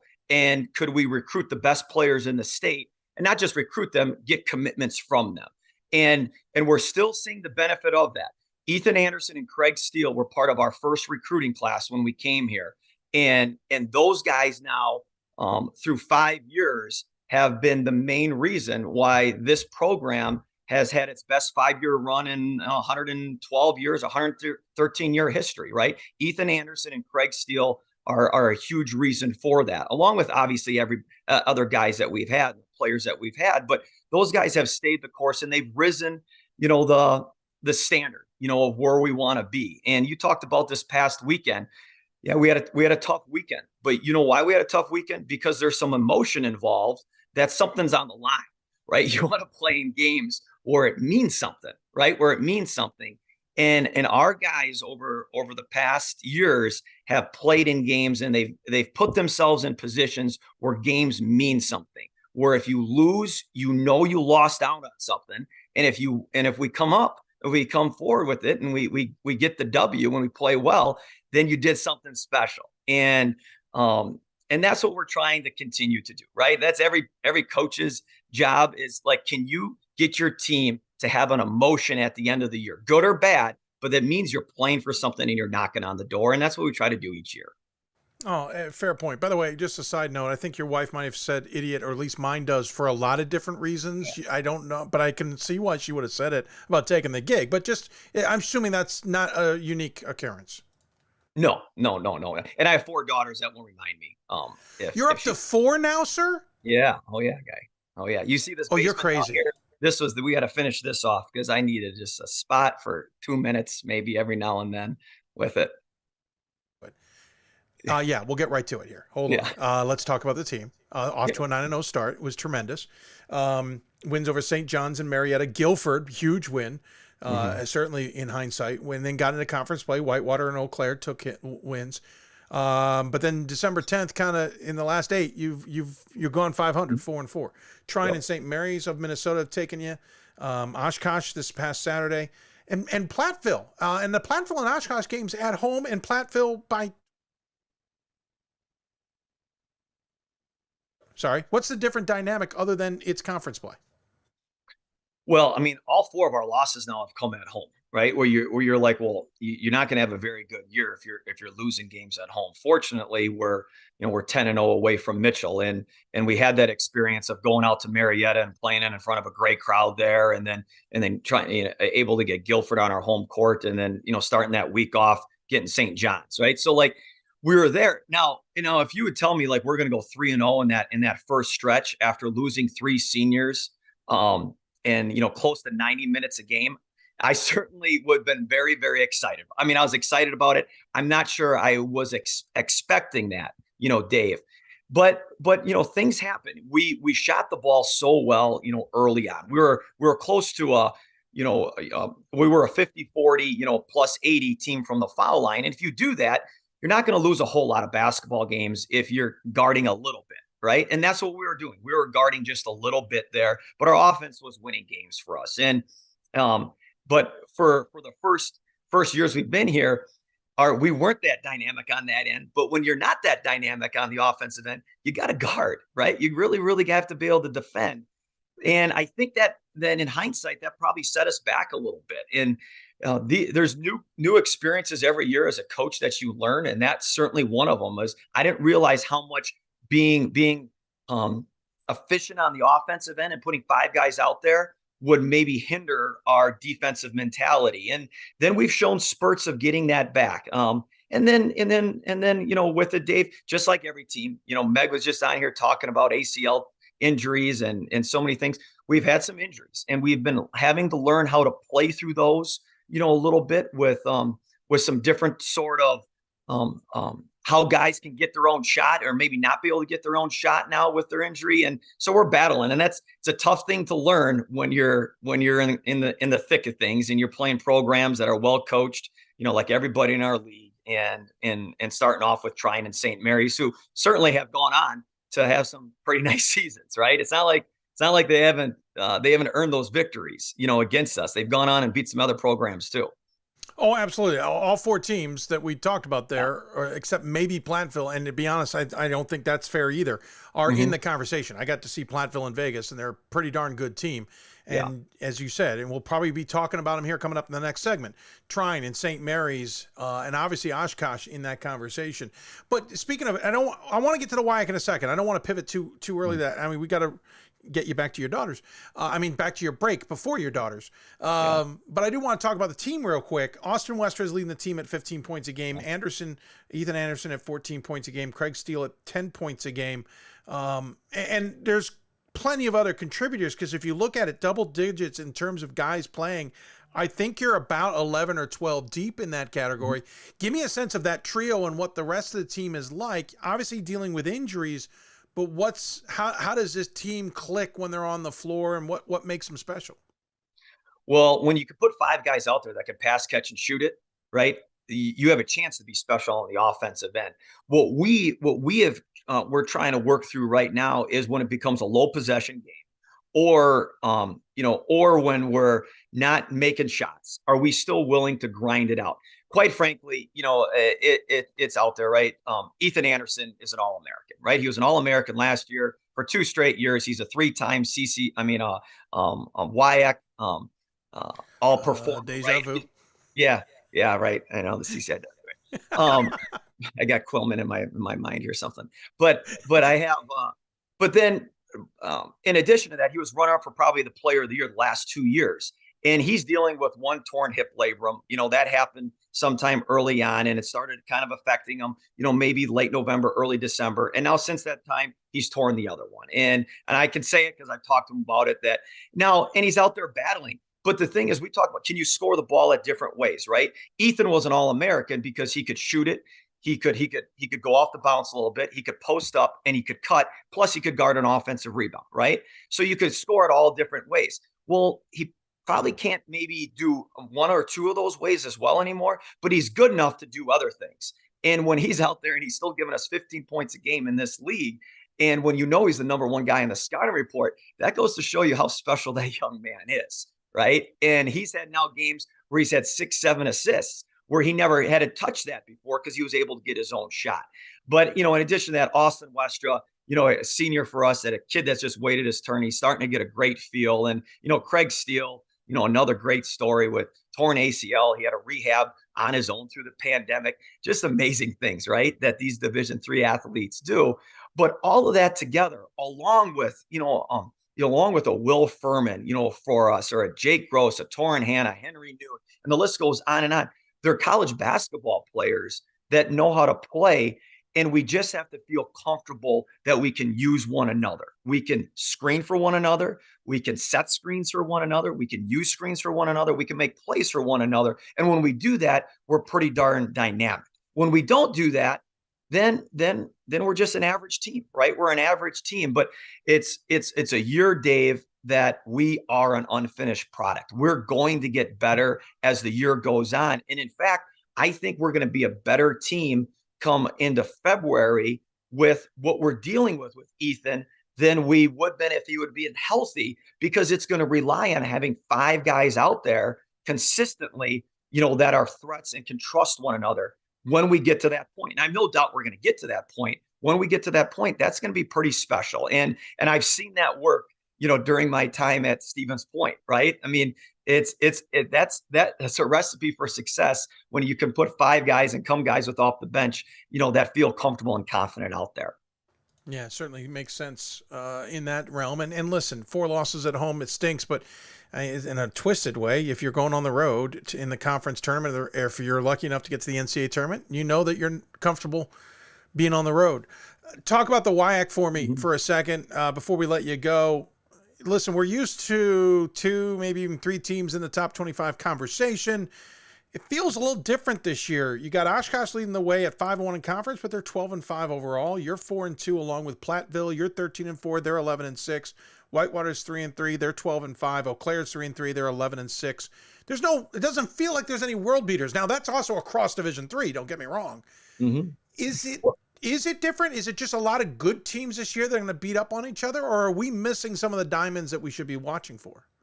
Well, I think there's each year has graduation, right? Where, we graduated 3 guys. Obviously, Platteville graduated a great group. That was with Coach Gard there for 4 or 5 years, and losing Eddie Minchet at Oshkosh, and the depth there, that comes. And then, you kind of go down the list. River Falls lost their starting point guard and Noah Hansen, who averaged 20 points a game, like in a scrimmage, almost like in the same day, one to a torn Achilles and one to an ACL. And when that stuff happens, it's like, okay, you're not going to recover right away, right? It's going to take time. It's going to take time to develop those things. And I think that's what you're seeing right now with some of our non-conference stuff is one where a lot of these teams, a lot of our league has to play on the road, right? We got to be able to go find games, on the road. We try to play some good competition. In addition to that is when you're doing that, and we had a lot of programs that graduated a number of really, really good players, it's going to take a little bit. And you saw Platteville out in Vegas. They're coming together pretty darn nice, really, really nice. And you would expect that, right? You'd expect that out of a well-coached team. And the same thing's going to happen at Oshkosh and Whitewater. And I mean, I'm going to take the smile off my face, but you think about, what Whitewater dealt with Mr. Derek Gray. And that's an all-league player who averaged 20 points a game, right?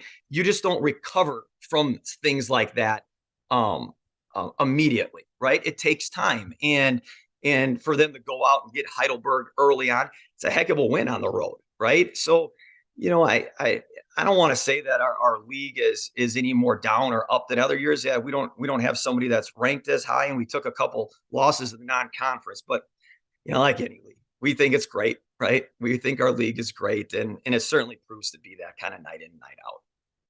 Oh, no. I mean, it's still a darn competitive conference. It's still one of the better ones out there, and you can't overlook a WIAC school. It's just interesting at this point to see that many losses, and that's not a knock. It's just the evolution. And again, when you talk about Division III, there's so much parity now that more losses, I think, are a little bit more common to begin with. Gotta let you go, mainly because I want to give you some time to yourself.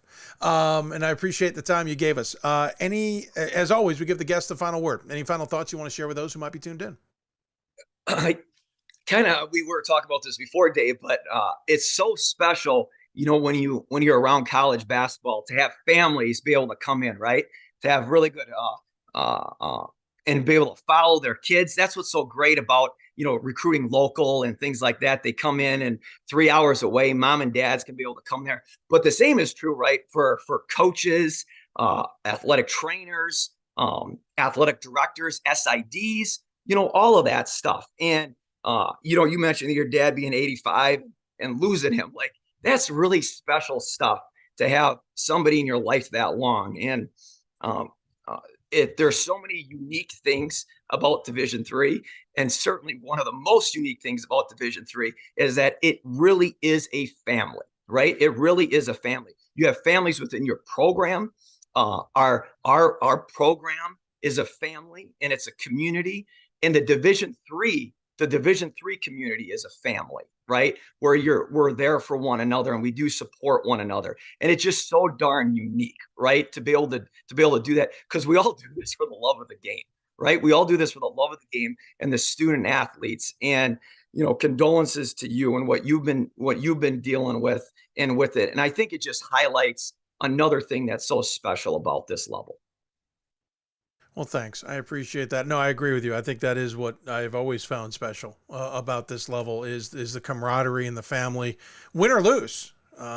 It's across the board. And we see that even post game of some of the biggest games that we see every year, including the title game. There's that family atmosphere, even in defeat. So thanks for the time. Good luck the rest of the way. Appreciate the kind words. Good luck the rest of the season. I know we'll be watching you guys and look forward to seeing how it all plays out. And enjoy your daughters, sir. Yeah, thanks, Dave.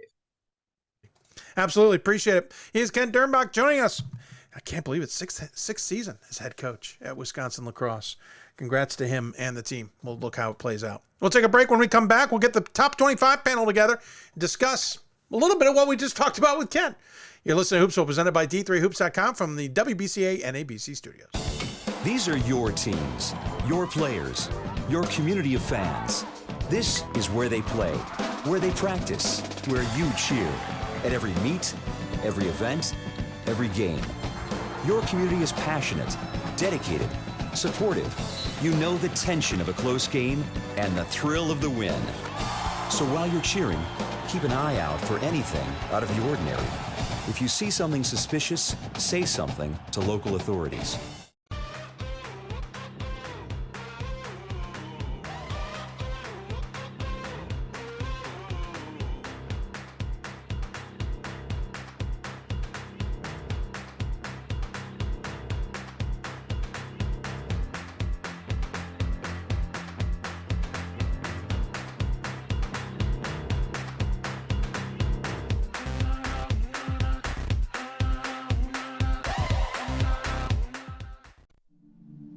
I used to never really talk, ever. I was afraid if I said something wrong, everyone would laugh at me. But then I started to play golf with Special Olympics. It helped me to find my voice. And now everyone else is speechless. We've got more schools than Division I, more fans than Division II, and more upsets than March Madness. There's 800 programs with over 11,000 games leading to 2 national championships. And we've been covering it all for over a decade. From Eastern to Occidental, from Puget Sound to Piedmont, from Southwestern to the University of New England, and from Hope to Calvin. Nobody covers Division III basketball like we do. We're at D3Hoops.com at www.d3hoops.com. I learned a lot of valuable lessons playing college football. I never thought about the health benefits of exercise until I actually started to talk to coaches in college. It's not only just for performance, it's for life. My coaches instilled the importance of well-being, not only building up strength, mental health, getting enough sleep, eating properly is all what it is to be healthy. I decided that I want to go into personal trainer and share my knowledge that I obtained in college about physical and mental well-being. Welcome back to Hoopsville, everybody, as we continue to roll along this Monday, and a jam-packed Monday. We're only slightly behind, though. I'm a little proud of myself, to be honest with you, but I'm sure it's about to go off the rails. Coming up next, we'll talk to our top 25 panel. Still ahead, Gary Stewart of Stevenson will join us. He's the NABC president, head coach of the Stevenson Mustangs, and we'll talk I'll talk about a few things on this MLK Day. I appreciate Gary coming on. Running a little bit late to get to that, but we'll get to him after our top 25 chat. New top 25 is out on the men's side. And by the way, I believe it may be out on the women's side. I know it's in the process of being posted. It is out. New number 1 on the women's side is Trinity, Texas, getting 17 first place votes. Transylvania is 2nd. Christopher Newport 3rd. For those of you who didn't catch the interview, NYU has fallen to 8th. Off their 2 losses. The new top 25 on the men's side, of course, leads with St. Joseph's of Connecticut, followed by Randolph-Macon, 19 and 6, respectively, in first place votes. Mount Union, really the top 6 didn't change at all, though some votes certainly changed in points. As always, and I say that a little tongue-in-cheek because it doesn't always work out, we go to the top 25 panel on a weekly basis. On those who love the women's side, we will be getting to that. I am working to dial that up for Thursday, and we'll dive in with our guys on Thursday about it. But on the men's side, we're going to go to a different panel than we had last week, which is just awesome and unique and all that.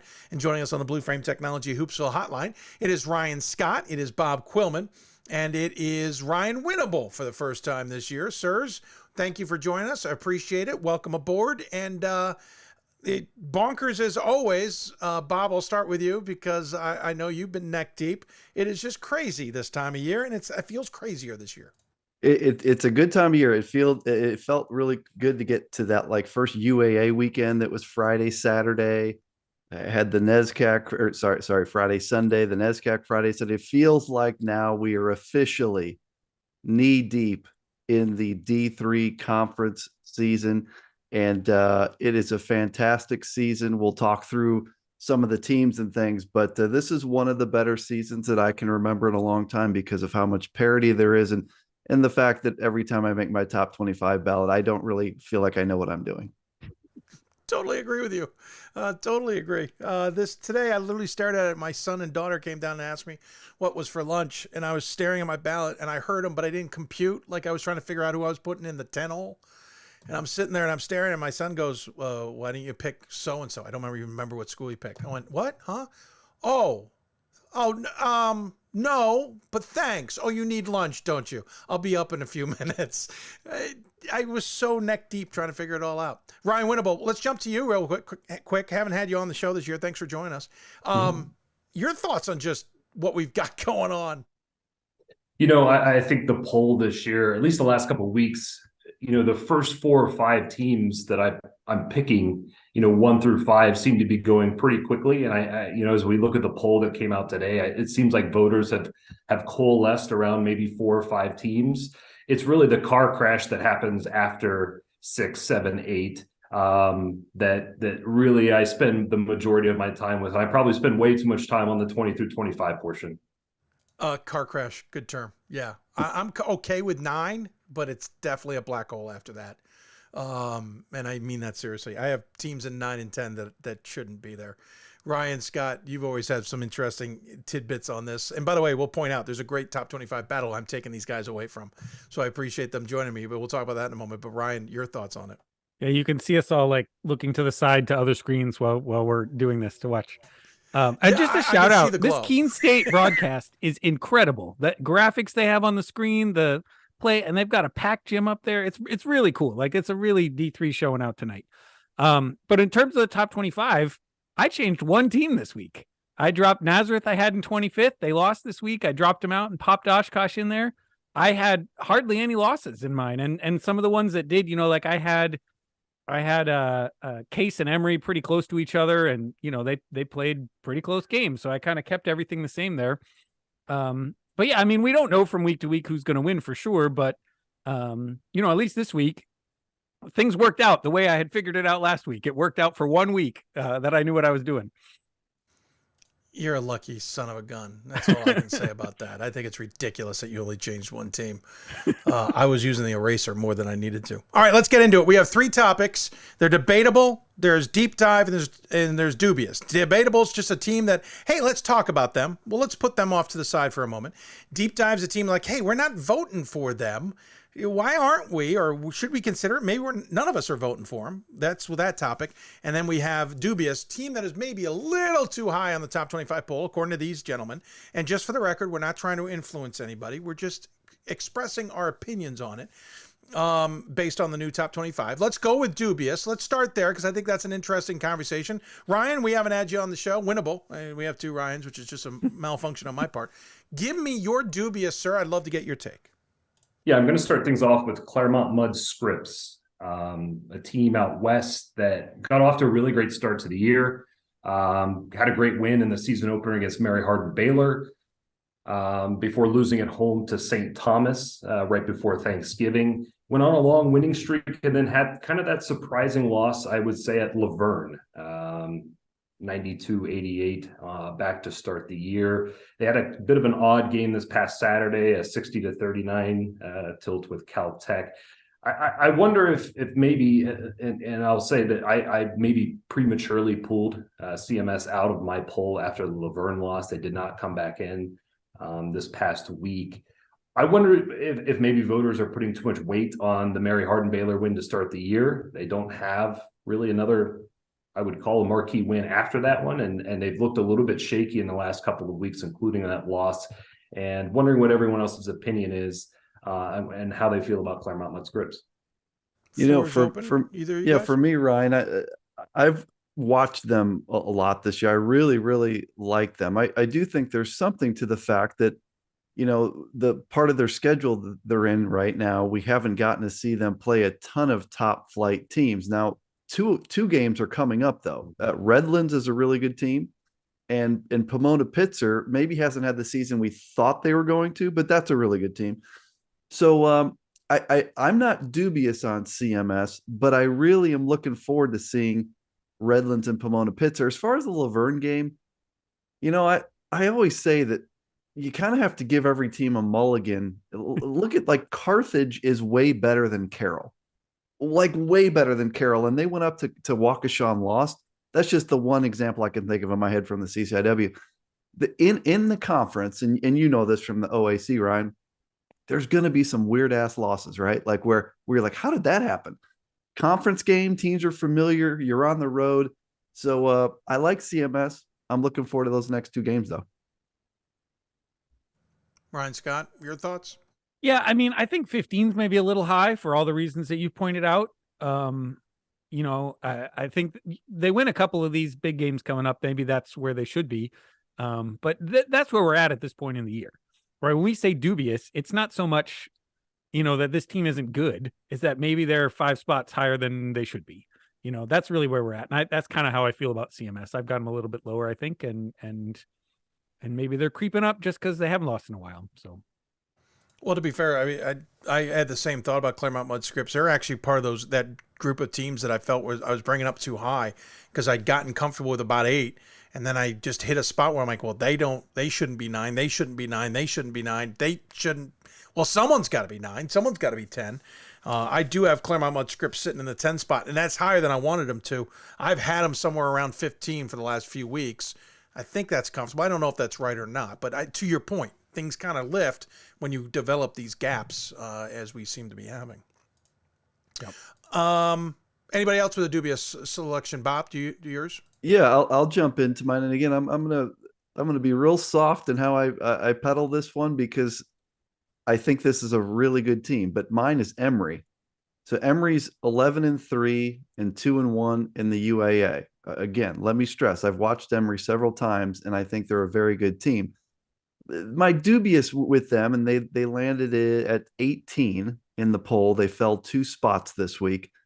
Here's my issue with Emory is they've had 3 home losses, and I realize they're all to good teams. So they've lost at home to Guilford, who I'm voting for, Barry, who I'm voting for, and Carnegie Mellon, and we'll get to that, who I'm voting for. So these are all good teams. But to me, if you're a top 25 team, I expect you to not lose all 3 of those games. I'm just going to say it that way. They did beat Rochester, by the way. That's a huge win. They beat Rochester at home. To me, there's a little bit of an asterisk on that because it's the Rochester team that didn't have Ryan Algier. You know, they're 6'10", stud 5-man that averages 19.7 points a game and 10 rebounds and shoots 65%.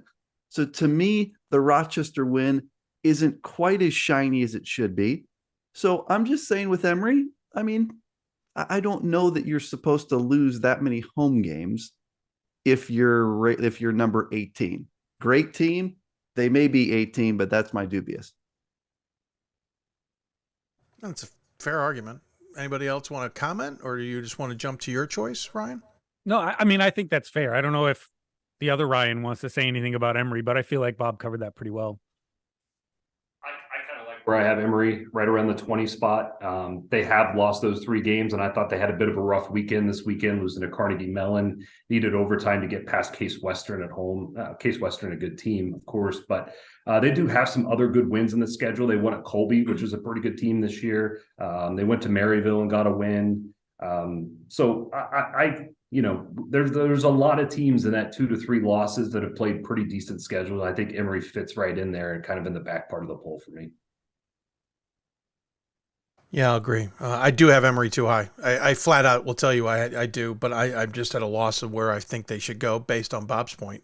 They're a good team. Ryan Scott, none of us know who your choice will be. This is insane. So I'm going to have to just explain this here. So I'm going with the 2 Centennial teams together, the Swarthmore Hopkins, and not because, I mean, I'm voting them just as high as they are in the poll. Like that's it. And not because the resume, I think they deserve to be where they are.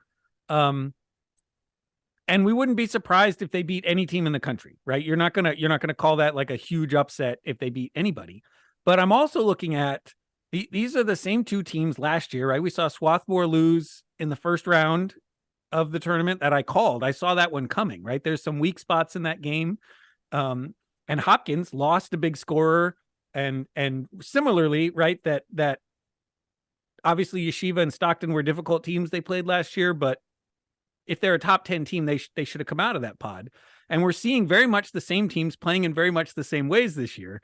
And obviously the resume deserves it. We know they're capable of winning, but are these teams capable of playing at that top 10 level consistently? And that's where I'm dubious. Obviously they've got a really good conference and they got a ton of games coming up where they'll get to prove that. I'm not quite sure that I'm all the way there with a top 10 ranking for either of those teams. If you don't mind, let me jump in because I have seen at least Hopkins recently. Didn't get a chance to see Swarthmore maybe at some point down the road because I'm calling games in the Centennial Conference.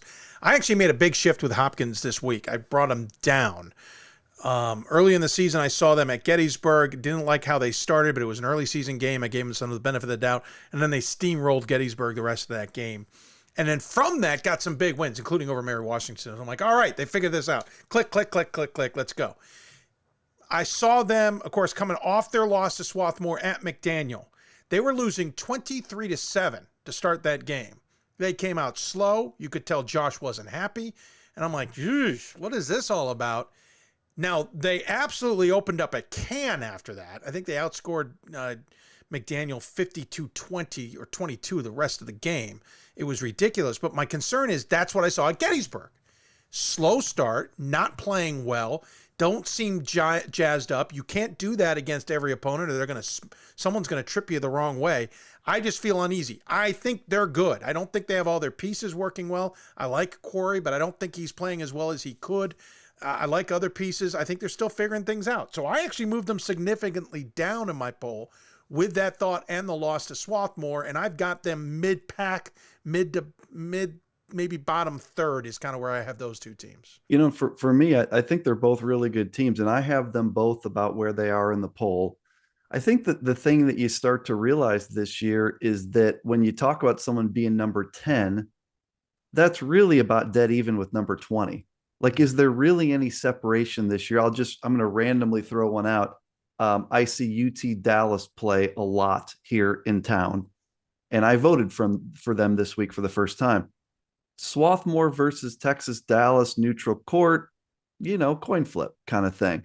I think 10 and 20, it could maybe 10 and 25 are about even this year. We mentioned after that elite group at the top.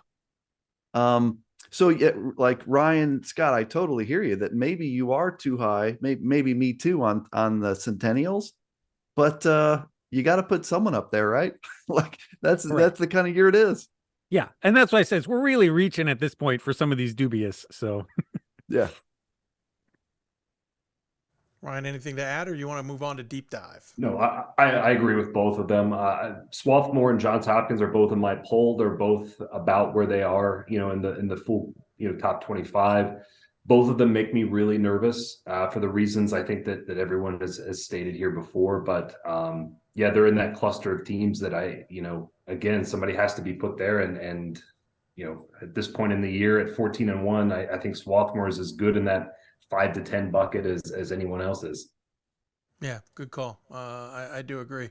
All right, let's go to deep dive. Ryan Scott, you go ahead and give us your deep dive since nobody knows yours. All right. Yeah, I'm keeping it a surprise here. So I just went straight up with the team highest on my ranking who's not getting votes, which is actually somewhere around like 34, 35 on my list. So they're a little ways down, but it is North Carolina Wesleyan is the team that I'm pulling out here. Really good team down in obviously North Carolina. They have beaten Guilford at Guilford this year. They took out Eastern, which is a pretty solid team. And they've been winning games they need to in conference. They've got 4 losses, but we've got a 3-point loss to Mary Washington at kind of the peak of Mary Washington's heights this year.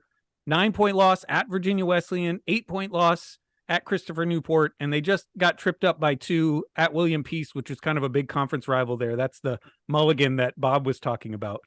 But this is a really strong team. Last year in Fort Wayne, I got to talk to their coach, John Thompson, a bit. He had his guy McDowell was in the All-Star game, so he was out there hanging out. He's a basketball guy through and through, a really good coach. And I think, this is one of those teams that may end up like in the 3rd seed in a pod the first weekend that is just gonna raise hell for somebody who has to play them. Interesting. That's a thinker. Winnable. Any thoughts? Yeah. So North Carolina Wesleyan a couple weeks ago was in that 26-27 slot for me to pull the trigger on, and then the William Peace game took place, and I kind of backed off a little bit. You're right. No, they've got some good wins. They've got one of the best wins in the country with Guilford on the road.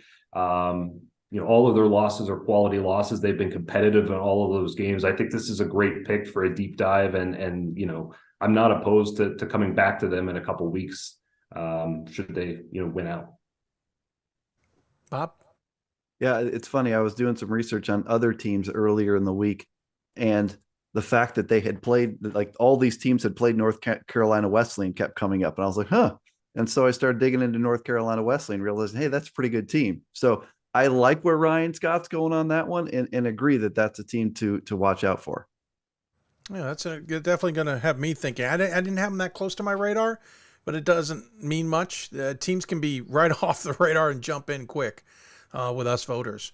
Bob, your deep dive.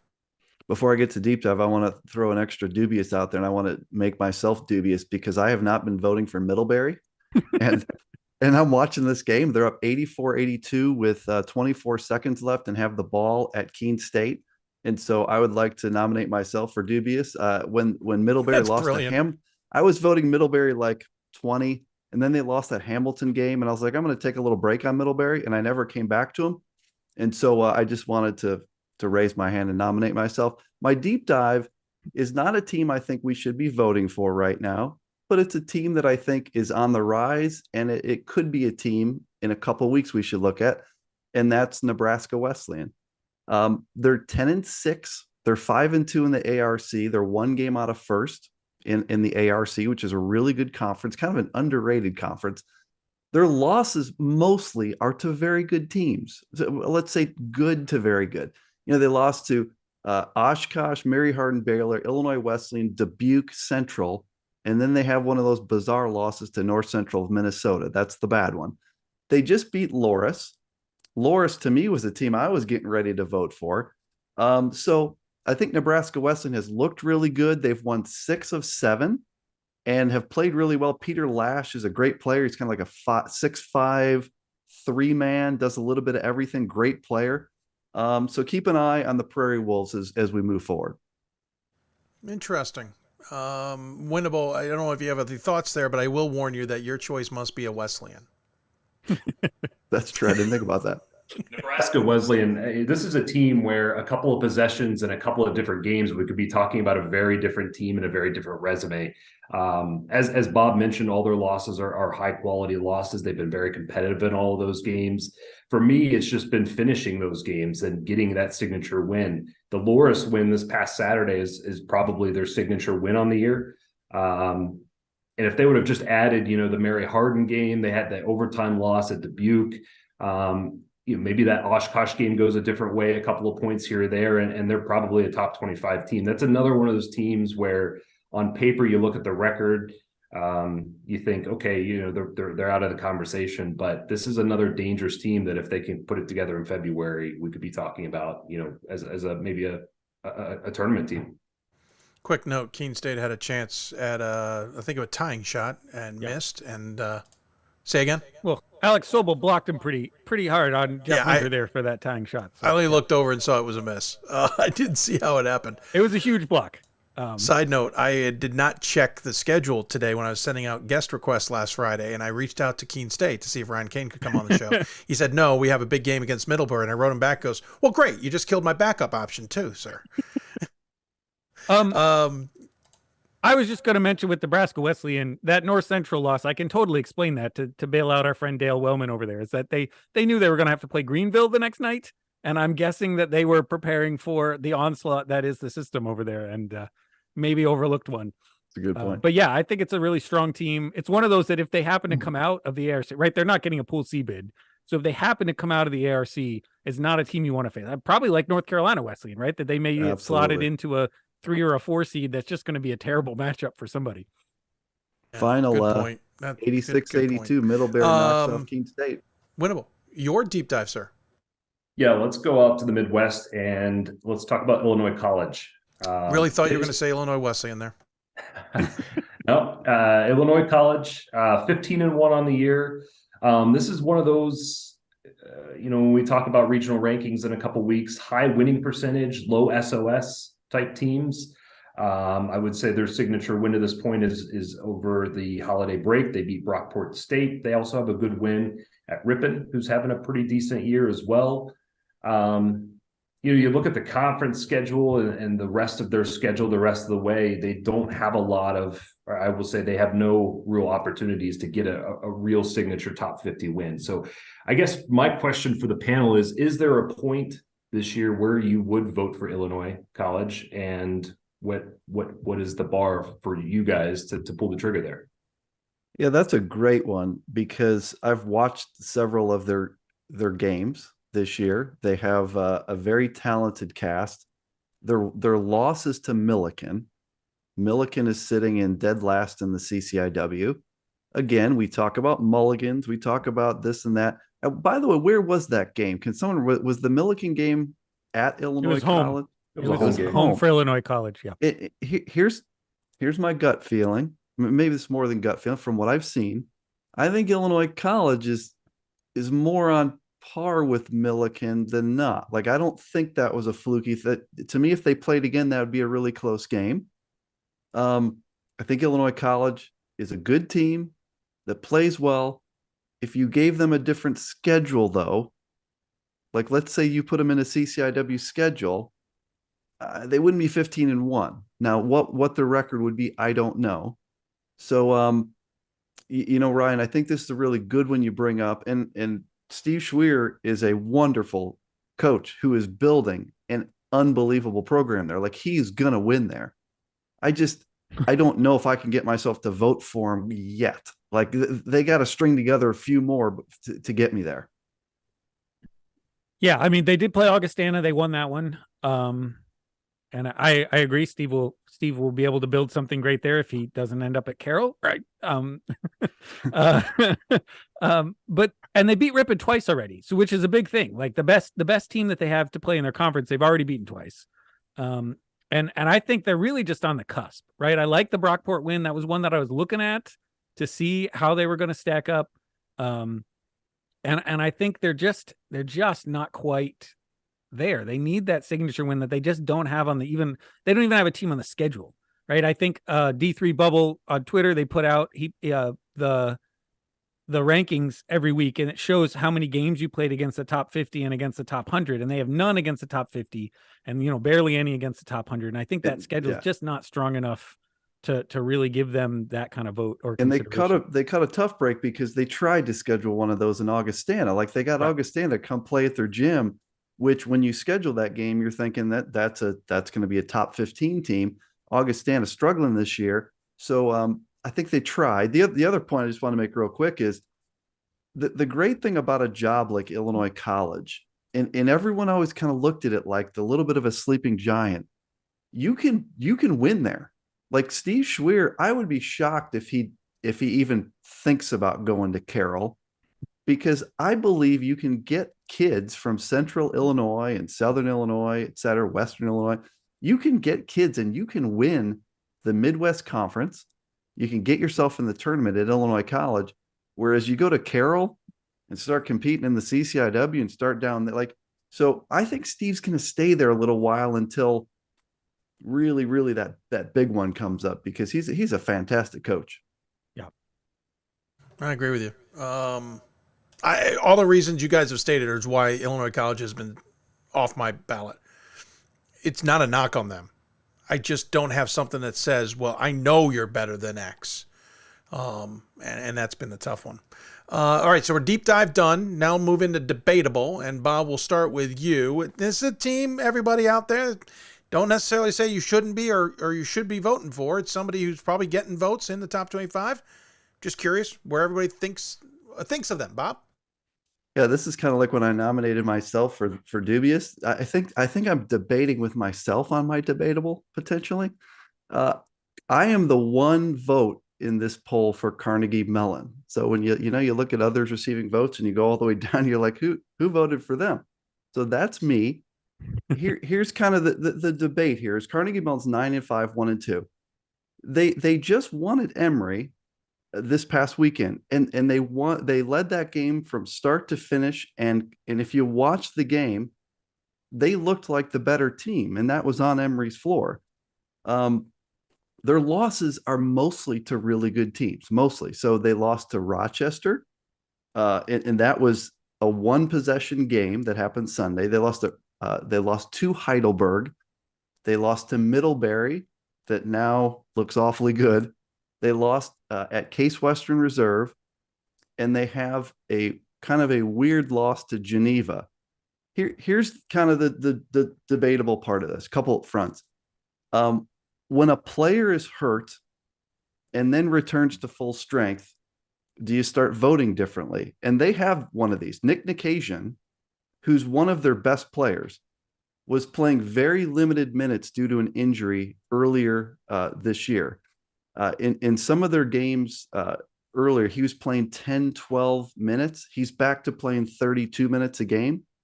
And if you watch the Emory game, he had 15 points, 8 rebounds, 3 assists. The Rochester game, he had 15 points, 4 rebounds. With Nikasian back, to me, Carnegie Mellon looks like about the third best team in the league. I think Rochester, WashU, and then it's just a jumbled mess anyway. But I voted for Carnegie Mellon because I felt like the way they looked against Emory and the way they looked against Rochester, they seem to me to be a top 25 team. I may be proven wrong this weekend, but I like Carnegie Mellon to play really well this weekend and do really well against Chicago and WashU. So we'll see. I don't. At 9-5, 1-2 is where I kind of get hung up a little bit on them. But they've been kind of like, should I be considering them more seriously? So I get where you're going there. Ryan Winnable, Ryan Scott, either of you guys have thoughts? Well, I mean, obviously this is a really good team. I think they're better for sure than they have been the last few years. It's a rough year to be in the UAA as a pretty good team, because it's going to be really hard to get there. I watched much of that Carnegie Mellon Emory game, and my takeaway was sort of that Emory is more what I thought they were than maybe some of the others who've been voting for them a little higher. I'm not sure that, Emory and CMU are not the third and fourth best teams in that conference, and maybe just prove that Carnegie Mellon's a little bit higher. I really don't know what to make of them. I'm glad we have a UAA schedule where they can prove on the court whether Yeah. they belong in that next group or not. Because Yeah, the we'll know talent is soon certainly enough. there. But that's been true a lot over the last 5 or 6 years. They've had a pretty talented team that's underperformed a little bit. So we'll see what happens. Obviously, Ryan is a lot closer in the region there to know more about it. I'm curious to hear your thoughts. Bob's question about, you know, players coming back from injury, how do you vote differently when a player comes back? I like to give that a couple weeks before, you know, trying to factor into my balloting process. I want to see how a player gels back into a team. I want to see how a team functions, you know, with them physically on the floor. To Dave's point, for me, it's the record, it's the losses for me at this point, and pulling the trigger on Carnegie Mellon. With that said, I thought they looked fantastic this weekend. I think I said that on Twitter. They looked great at Emory. They nearly pulled off the upset, if it was an upset at Rochester. For me, I'll be watching very closely the WashU game this weekend, assuming that they get past Chicago at home. If they can beat WashU Sunday on UAA Sunday, yeah, I'll take another look at Carnegie Mellon. Yeah. Those results, I always want to take pause and wait to see how it translates into the next weekend, whatever the case may be. I don't want to wait too long. So, yeah, great weekend, good win. Okay, how do they play that out next weekend? I want to see next weekend. I don't want to be too reactionary. Maybe that's a fault, but that's kind of where my main brain was there. That was Bob. So let's go Ryan Scott. All right. So I looked back. Last time I was doing this panel was in November, I believe. And I looked to see who my teams were then. And I decided to keep my debatable team the same because we have the same debate. And that is Mary Hardin Baylor. This team that we all know has maybe the best player in the country in Josiah Johnson on this team. Really, really good wins all over the place. But also some really big head scratching losses. This was my same complaint with them all last year, was that they'd show up in big games and there'd be some games where it seemed like their minds were wandering a bit and the focus wasn't there.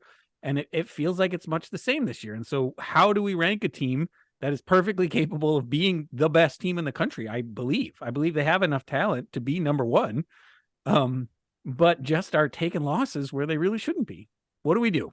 This is a great one. I finally have them for the last 2 weeks back in my ballot. I went to the game here when they beat Texas Dallas here in Dallas, and it seemed to me like they finally put it all together, and they looked great in that game. Big crowd, huge game. It was like a first place type game. The only loss, Ryan, that I would call a complete bizarre loss is when they lost to Sul Ross State. That's just a game that was at home. Like, I don't know how they lost that game. I wasn't watching it. The game at Concordia, Texas, haven't seen them play now. I get it. Super athletic team that pressures the ball. The loss at East Texas Baptist, that's a good team. Well, but Claremont but even like this week is a 2-point win at home versus McMurray, right? Like that's not the result you want to see.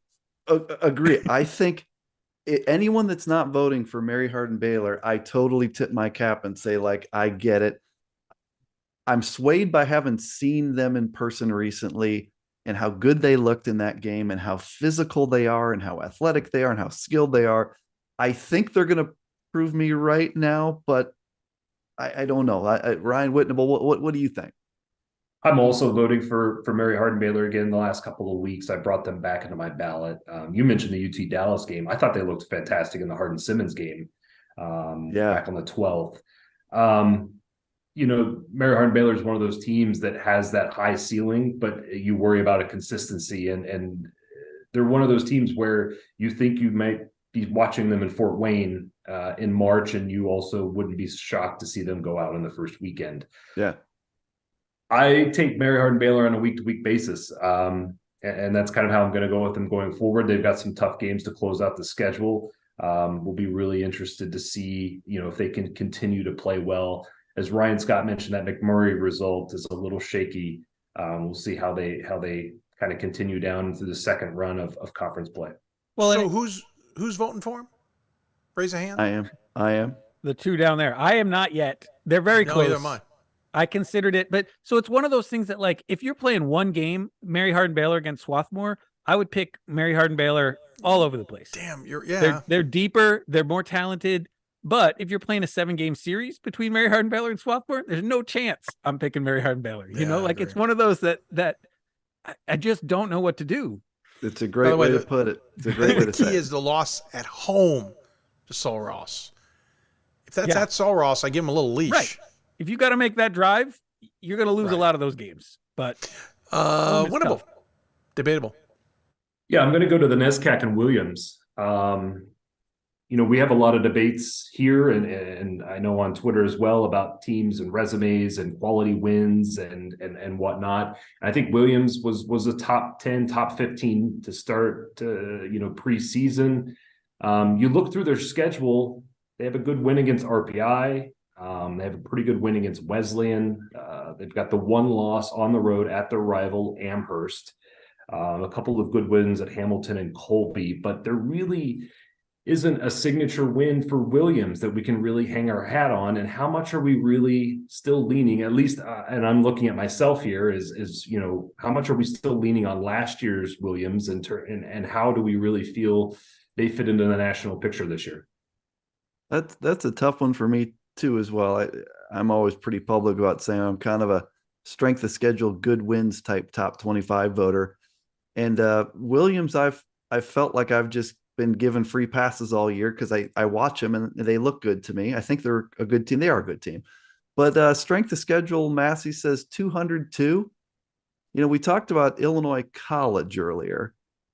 I mean, this Worcester non-conference schedule, it's better than Illinois College's, but there's a whole bunch of Illinois College non-conference schedule type teams on here too. There's not a lot to hang your hat on this Williams. I don't know why schools schedule certain ways. There are reasons, and I respect that. I wish Williams would play a stronger non-conference schedule so we could solve this stuff, but I guess that's just me being a voter and being selfish. I don't know what to do with Williams either, but I have them up pretty darn high in my poll. I think one thing that's messing with the strength of schedule a bit is that we've got a weird Liberty League year. So they've got 3 wins against Liberty League teams, but there are 6 teams in that conference that are really, really good. And they're all beating up on each other in a way that I think is hurting. We have to get Matt Snyder on here to tell us how the math actually works, but I think that's really hurting the SOS a little bit. RPI is not who they were the last couple of years, but they're still a really good defensive team. And that was a big one, I think, for Williams to win by 18 over RPI. It's just a team that's so good defensively. You don't usually blow them out like that. But of course, with Williams, we got Amherst and Middlebury this week coming up. So we'll definitely have a little bit more to take in with them. But that is one. I think WPI is another one that we just kind of know because they brought back so many guys that we know are good, that we're giving them a little more string maybe than we would for another team that maybe hasn't proven themselves just yet. The Saturday game against Middlebury that's going to be a great one. I think they're going to take care of Amherst at home, of course, rivalry game, blah, blah, blah. But the Middlebury game Saturday, that's probably the one we all kind of need to see. Yeah, admittedly, Williams has floated on me a little bit too high. And I don't mean that as a negative. I think they're a good team. I'm not basing it on anything from last year, but even looking over at it now, I'm like, geez, I put them 5, and I'm questioning myself. Granted, maybe it was my kids bugging me about lunch. That was part of that. But no, valid point. But I think you can also, and I think we've alluded to that, you can talk about this with a lot of teams this year, whether it's a schedule that's uneasy or it's results that are uneasy or whatever. And not to beat the dead horse of parity, but that's certainly playing a role here. But to, Bob, your point, absolutely wish Williams would put a couple testers into their schedule, and we'll have to get Kevin App on to discuss it. And I know there's challenges sometimes. Teams don't want to play teams. I get that. But there's ways around that, and we've seen that. St. Joseph's has figured out ways around that, and others have done that. So I'd like to see Williams take a little bit of a better shot at it, but we'll see. And look, this is a year where, like, as a voter, I think we just get a free pass to do our best. This year, I think 5 times this year, I've had a team that I wasn't voting for the week before that all of a sudden I popped in 15. Like WashU this week. Absolutely. I wasn't voting for WashU. Now they're 16. And then they're out, and then they're in. So, look, if we're voting for Williams 6 collectively, no one needs to apologize for that. It is what it is. This is a really tough year to figure this stuff out. And to me, hey, free pass for voters in 2022-23. That's the way I look at this. I also think it's a situation where if Williams had a win, say over a team like Swarthmore on the schedule, they'd be almost a unanimous number 3, right? Yeah. And so they're creeping up because we know they're good, but they're still kind of stuck because they haven't had one of those wins yet. Fair point. And if they lose to Middlebury at home Saturday, they may go bye-bye on my ballot, right? Like if you don't have much else and then you lose a home game to Middlebury, that could be like all the way down and out. Not that I want to dive down the rabbit hole too deep, but just to that thought though, I mean, right now I have Middlebury as the lower ranked team to Williams. So in that sense, yes, it's a loss that they shouldn't take in my eye of the top 25. But, you know, there's a lot of voters who still punish people for losses to teams that by the rankings was either expected or shouldn't be a surprise. It's a home game, because we have and they so match many up. teams to consider now, Bob, to your point, you might drop a team significantly because there's so many others you could put in those spots. And the games at Williams, that's kind of my point. Well, that's a great point. And it's a good matchup for them. They match up against Middlebury as they have a center to play against Sobel. And they're better at most of the other positions. So if they lose this game at home, there just really isn't an excuse. That's a valid point. Don't know. I think we got through all of them. I've got to run because this went longer than I expected. Gary Stewart being a very kind gentleman, holding on and waiting for us. But I do want to get final thoughts from everybody. Bob, we'll start with you. No, I appreciate Dave, and certainly we've all been thinking about you with what you have going on at home. Watched Hoopsville, was it last week, and very, very emotional for all of us that were watching you try to get through your open. So we're thinking about you. I've been in your shoes in the last 18 months, and that's tough stuff, my friend. So kudos to you, and hang in there. Thank you. I appreciate that. Either of the Ryans, you can step in. We're getting to that, back half of January, we're getting into the second rotation of conference games. I think we're going to see some more surprising results. I think we typically do the second round, through conference play. And we'll be talking regional rankings here in a couple of weeks as well. So we're really getting into the meat of the D3 schedule here. Yeah, it's jumped up on everybody. Ryan Scott? Yeah, it's moving fast. That's what I've been realizing the last week, that how quickly the end is coming. And how much it ramps up here. I'm going to get the opportunity to make the drive up to Vermont. I'm going to see Middlebury in person for the Bates Tufts weekend up there. So I'm excited to be able to get some basketball in, and just the games keep coming quick. So try to see as many and get to as many, and can't wait for Fort Wayne. Can't believe Fort Wayne is right around the darn corner from us. As you said, it's jumped on us quick, and here we are already dealing with it. Surprise, surprise. Guys, all seriousness, thank you so much for being a part of this. As always, we'll look forward to having you down the road. I know it's a sacrifice to you guys, so I mean that well. Bob's got his Qcast. Definitely tune into that, though. You have to get through the alphabet before you get there. I apologize. You got to work your way up to Q, but eventually get to Bob's Qcast. Ryan Winnable, I'll freely admit, I don't remember if you're still back at it with your stuff or not, but I know you're doing yeoman's work out in the Great Lakes. Yeah, the podcast is on hiatus, taking a little bit of break from that to do some personal things. But, working hard at the Great Lakes Invite and trying to put together another great event for 2024 now. Yeah, well said. I totally can appreciate the hiatus, sir. It is yeoman's work, and tip of the hat to you for what you've done. Ryan Scott, anything big coming up in your writing world? I believe, if our editor has confirmed, that there's an Around the Nation coming out tomorrow. And I've got a couple in the hopper that are in the works. They may not be weekly the rest of the way through. Life has been a little busier lately, but there will be Around the Nations. I gave a little tease on Twitter. I've got an appointment with Jim Haney to talk and get some clarification on all of this flopping we've been talking about through Twitter. Figure out what the refs are supposed to be calling, how well they think it's going, maybe talk to a few coaches about that kind of stuff. And that'll be coming in the future. We'll be getting Jim on the show to talk about the same at some point. Not to jump on Ryan's thing, but we'll get Jim too. Just for the record, everybody, they've been calling it for a few years. I just want to remind everybody of that. Guys, thanks so much. Really appreciate it. Take care of yourselves. We'll look forward to talking to you down the road, and enjoy the games as we always do. Thanks, guys. And that's the gents. Thanks, guys. Appreciate them taking the time to join us. Really mean it's a lot. We went way longer than I expected. That was about a 45-minute segment, and I apologize to Gary Stewart, who we'll have coming up here in a bit. But we'll get to the women's top 25 reactions coming up on Thursday's show. We've already got that in the works. We're already working on a bunch of things for Thursday. Might be a little bit of a different show. And then we'll get two other guys coming up on Monday. I think I'm going to trim down. We've gotten the bulk of our guys. Might have to trim down to two. I love hearing from all three guys, but we got to keep. You know what? I've actually had a whole other idea. I kid you not. If you want to talk to me about ideas I have for Division III and the broadcasts I want to do and the work I want to do, I would add a third show to Hoopsville. I kid you not. We would do Mondays and Thursday show, and then on Tuesday we'd come out with just a top 25 show, or return to Sunday's show and then bring Mondays at top 25. I don't love that idea, but again, easily could do a third show here. There's that much content to talk about. If I had my druthers and we could make it work financially, I kid you not, there is more to do, and not just in the hoops.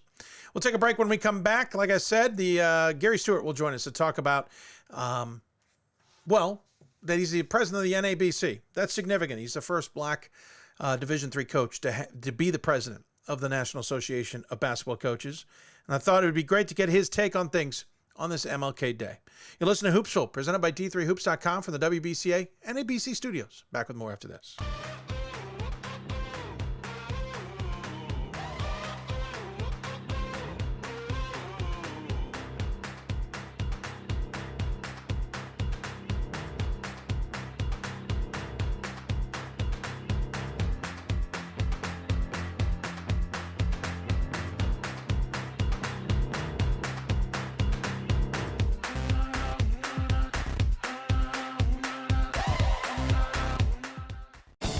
These are your teams, your players, your community of fans. This is where they play, where they practice, where you cheer. At every meet, every event, every game. Your community is passionate, dedicated, supportive. You know the tension of a close game and the thrill of the win. So while you're cheering, keep an eye out for anything out of the ordinary. If you see something suspicious, say something to local authorities. It starts right when you hit the court. You imagine your finest moment. The game-winning shot that gets you to the dance. A monster dunk or no-look pass, and cutting down the net. Sports lets us dream of our own success and prepare us for our finest moments on and off the court.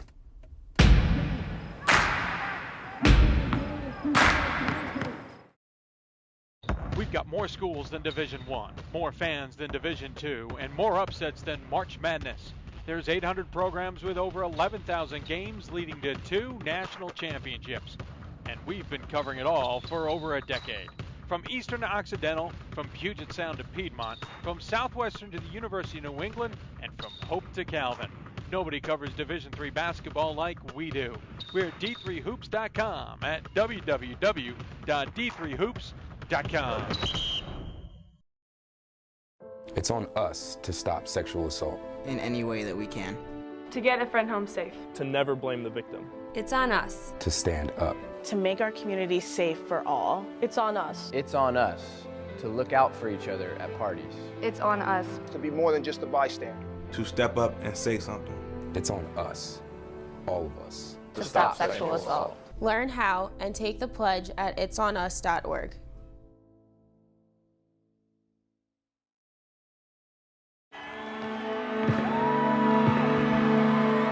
Great moments are born from great opportunity. That's what you have here tonight. That's what you've earned here tonight. This is your time. Now go out there and take it.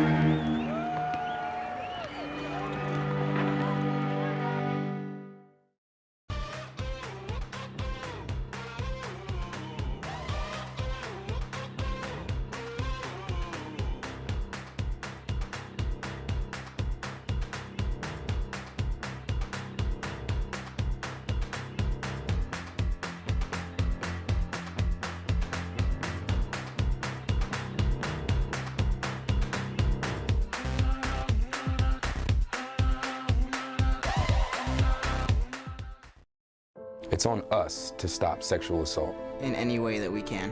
To get a friend home safe. To never blame the victim. It's on us. To stand up. To make our community safe for all. It's on us. It's on us to look out for each other at parties. It's on us. To be more than just a bystander. To step up and say something. It's on us, all of us. To stop sexual assault. Learn how and take the pledge at itsonus.org.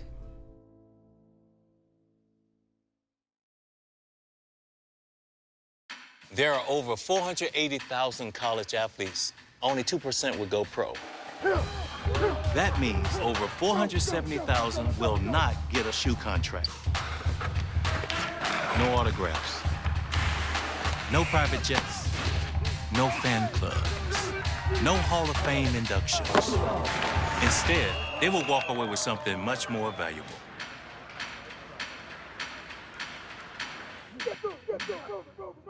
We've got more schools than Division I, more fans than Division II, and more upsets than March Madness. There's 800 programs with over 11,000 games leading to 2 national championships. And we've been covering it all for over a decade. From Eastern to Occidental, from Puget Sound to Piedmont, from Southwestern to the University of New England, and from Hope to Calvin. Nobody covers Division III basketball like we do. We're at d3hoops.com at www.d3hoops.com.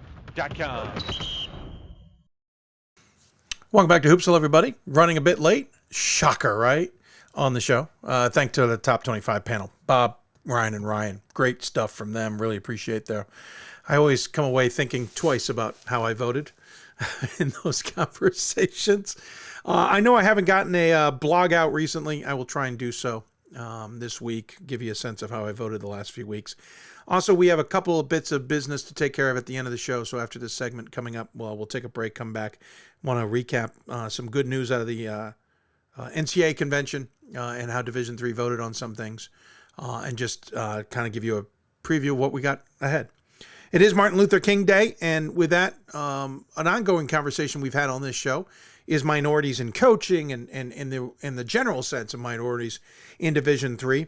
It obviously has pivoted quite a bit in recent years, at least in the coaching ranks, especially on the men's side.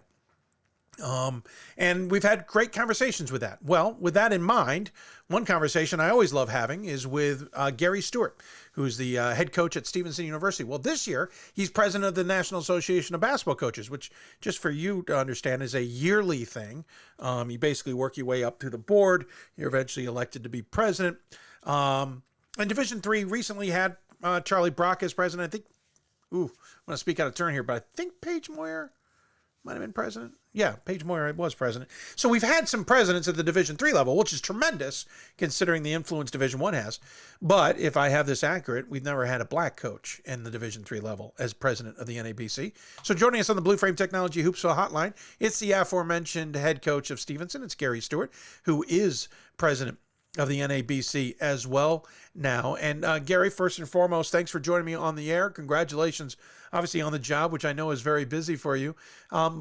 And I don't mean to be trite or to be simplistic on this, but it must mean something, especially to you here on MLK Day. Hi, Dave. Thanks for having me. Yeah, but what a special day, obviously, for our country and for humanity, and reflecting back on his life and all the things that he was able to do that we still carry on to this day. When you talk about having a great life, it's the impact that you make while you live, and also the impact when you leave. And such a profound legacy that he's left us, and I think we're all better for it. It's certainly come a long way since then, and we could dive into the whole MLK influence and what. It's amazing that his influence is still impactful to this day. But again, you're an African American coach who I know has done. You've done everything, I think, in your coaching world, including at the Division I level. What's it mean to be president of the NABC, mainly just on a career perspective, to be in charge of an organization I know you take very seriously? Well, Dave, it's never really been about me. I think that I'm a steward for the entire Division III body, and And that's kind of how I've approached it. And I really try to take the sentiment of the country to those meetings, and certainly fight for the things that are important, along with other board members at Division III. It's a really special group of folks that I've been able to work with. And again, it's never really been Gary Stewart. It's just been, I've been fortunate to be at the table, but it doesn't get lost on me that I represent a group that's much bigger than me. Does it seem different also to be a black coach as president of the NABC? There have been others at the Division I level and maybe other divisions. I don't know the presidents all that well, but at the Division III level, do you think that has an impact, or are we at a point, and I ask this very seriously, that literally no longer is a focal point, for lack of a better description? Well, Dave, I think when you wake up and look in the mirror and you're brushing your teeth and getting ready for work that day, you're keenly aware of who you are and the complexion of your skin and what that might mean to others. But quite frankly, when you arrive on campus and get into the minutia of the job, the ball screen doesn't ask you what ethnicity you are. Are you going to hedge it? Are you going to go over the top? Are you going to ice it or down it on the side? Those questions are for everybody in our sport. And we have to do the same things. We have to recruit. We have to teach well. You have to love the folks that are under your auspice. And whether you're black, white, those things are universal to our optimum success as coaches. And so I've kind of always taken that tact when approaching the job. But I understand what the complexity of our picture looks like across the country. And I've been at this for a while. First started back in the 80s. So it doesn't get lost on me that there are folks here that have done great work. And there are many people that were able to get the debris out of the way, if you will, to afford me the opportunity to do what I do. And there wasn't a readily available road for minority coaches in years past, whether it be a Division III, Division II, and Division I. And I'm so fortunate to work in an era where there is an opportunity to not only become a head coach, but to be successful and advance your career. And obviously, there are a lot of people that were part of the group that paved the way for folks like me to be able to take advantage of that. Yeah, we've seen obviously more coaching hires of minorities in recent years and in big places. And I say that only because the NESCAC, clearly there was a bunch of schools there that decided to make a change and look at that and decide to pick different coaches than they have in the past.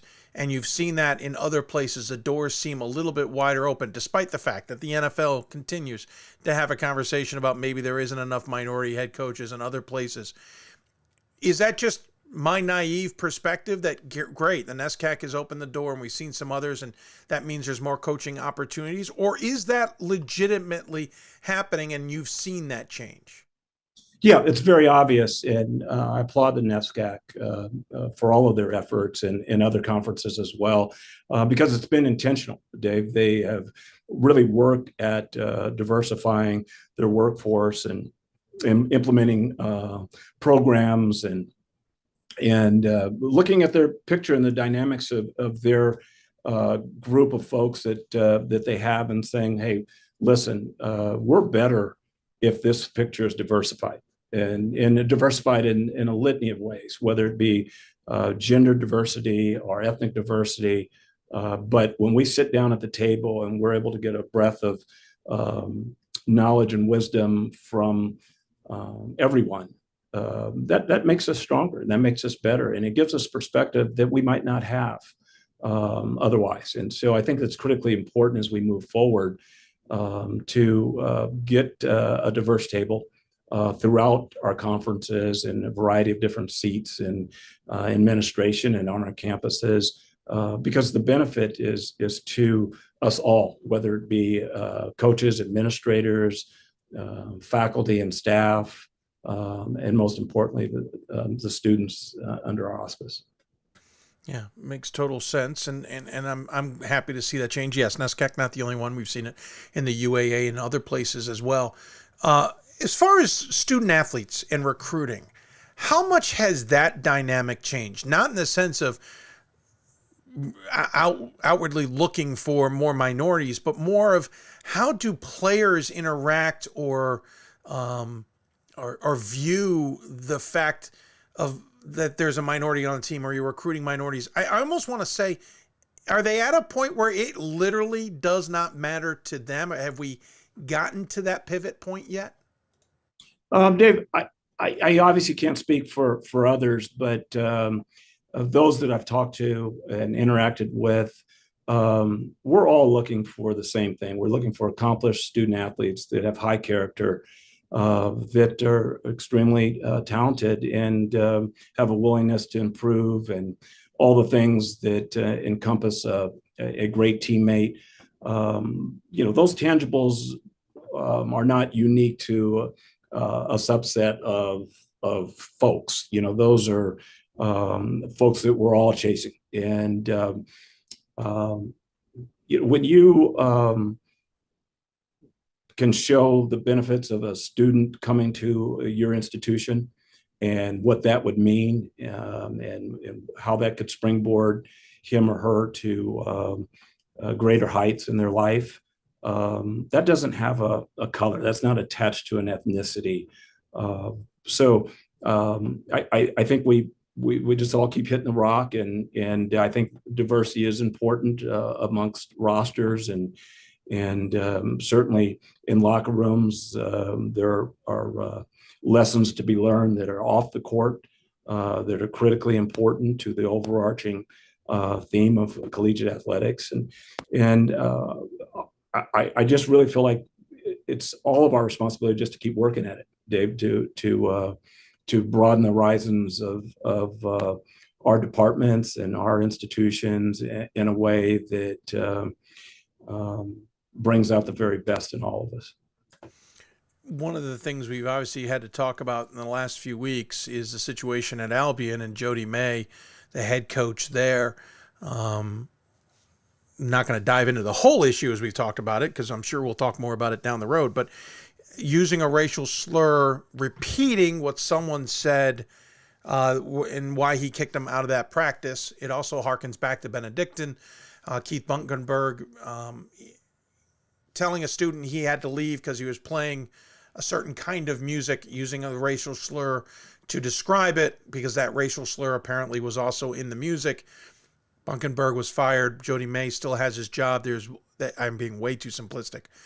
I say those all to build up to, we now have a student athletes who are certainly much more aware, certainly much more vocal to their credit, certainly much more willing to say, no, that isn't right, and speak up and not take or not experience whatever it is. But how hard is that for coaches, no matter who they are, to understand that everything they say, whether innocent or not, can be either misunderstood or is not right? And is that a conversation that you and the NABC are having, in the sense of how can we as coaches be better at understanding the dynamics at play in the larger world? Well, Dave, I think that those conversations are taking place in every nook and cranny in our society. And true. I know that we have robust conversations around a litany of things that relate to this topic on our campus and in our department. And we're all trying to get better. I happen to know Jody, and Jody's a good man. And I saw his situation as another opportunity for us to have open dialogue and for us to be able to talk and all of us to learn from it. And I don't have that complete story, so I couldn't I could eloquently talk and speak to that. But what I do know is that there's opportunity to go in a room and listen to both sides and come to some consensus and some type of understanding that we're better off for it as we leave the room. And again, I will say this: my relationship with Jody, in full transparency, I've worked with Jody for several years with the Division III All-Star game. I know him; he's a good man, and with a good heart. And college basketball is fortunate to have him. So, having said that, Dave, I don't know all the things in that particular situation, but I do know that it is another opportunity for us to have really the hard conversations and being open and willing to talk and to have dialogue that starts from individuals from different places with different backgrounds and different upbringing. And if we can have those opportunities to interact, I really feel like we can get to a better place. And that's the goal of the Racial Reconciliation Committee with the NABC, of which I'm a member of. And you know, that situation where how do you turn a person that's quote unquote challenged in this area to ultimately to an ally. And a lot of that is education. A lot of that is exposure and conversations that are hard and quite frankly, very difficult, Dave, but you know, no one said it was going to be easy. And we'll continue to have those, I think, throughout the country in an effort to bring more awareness to an often challenging and difficult topic. You talk about the reconciliation group, and I'm fascinated by that, but obviously you don't have time and I don't have time to dive into all of those aspects. But I'm curious, are there resources available either through that group or elsewhere for coaches of the Jody Mays or whomever needs it or wants it or is looking for it to help them understand, A, how to relate, for lack of a better description, to obviously younger student athletes in general, but also to relate to that dynamic of where that third rail is, of what yes, that might have been said, but you can't go and say it. And then when you do, that course, here's the best course of action following in that. Is there those systems in place that can help coaches and then to follow up, even student athletes, work through this dynamic where we are changing as a culture slowly or quickly and becoming better, but having to go through these bumps on the road as we travel it? Yeah, Dave, I think the simple answer would be yes. And now the complex piece of that is that, and let's start with the overreaching governing body of the NCAA. They have instituted are mandated that you have a diversity and inclusion designee in the athletic department. Institutions also have those officers for the general campus as well. And those places have an inordinate amount of resources. I sit on the diversity and inclusion committee for the MAC conference. And so Megan Morrison has done an outstanding job with that committee. We get together monthly. We have robust conversations as to what's going on in our conferences. We have educational materials for our students, for our coaches, for administrators. And it's not a one size fits all. It's a lot of different things that might be real pertinent to your particular situation or campus. So that's an area, Dave, that is growing exponentially every day. There are a lot of really, really good people of all races and ethnicities that are working to bridge the gaps and have those conversations. And again, to your point, Dave, there are resources, there are videos, there are books, there are exercises that you can take part with your team, with your department. And I would suggest any coach reach out to their various campuses or to a better level, their conference commissioners and the like to get some of those resources that can certainly aid us all. And be proactive. That's the critical piece. We too often have been reactionary, and Dave, it really takes action and proactive action on the part of all parties to have these discussions prior to an incident and have these conversations before you're having to sift through the debris and try to get to something after a bad Tuesday or Wednesday night. And a lot of those things, unfortunately, can linger for a long time. So it's really, really important to be proactive. I think you said it well there, to go through the debris to get to where you need to be when you didn't need to go through the debris in the first place. Absolutely. Great conversation. I appreciate it. I wanted to kind of pivot there, if you don't mind. Believe it or not, your year as president is actually closer to coming to an end now. I keep having to remind myself it will end technically, if I'm correct, at the D1 Final Four at the NABC convention. I know it's been a busy year post-COVID and everybody kind of getting used to things, changes within the NABC, all have fallen on your shoulders to some degree. What's the year been like, and what are you still trying to accomplish this year before it all comes to technically a close? Dave, it's really interesting that prior to being on the board and thinking about the NABC and what they do for coaches, I thought I had an understanding. But being on the board for years and being in the room and having some really challenging topics that we've had to sift through, I've been amazed at the coaches and their singular purpose in trying to make the game better.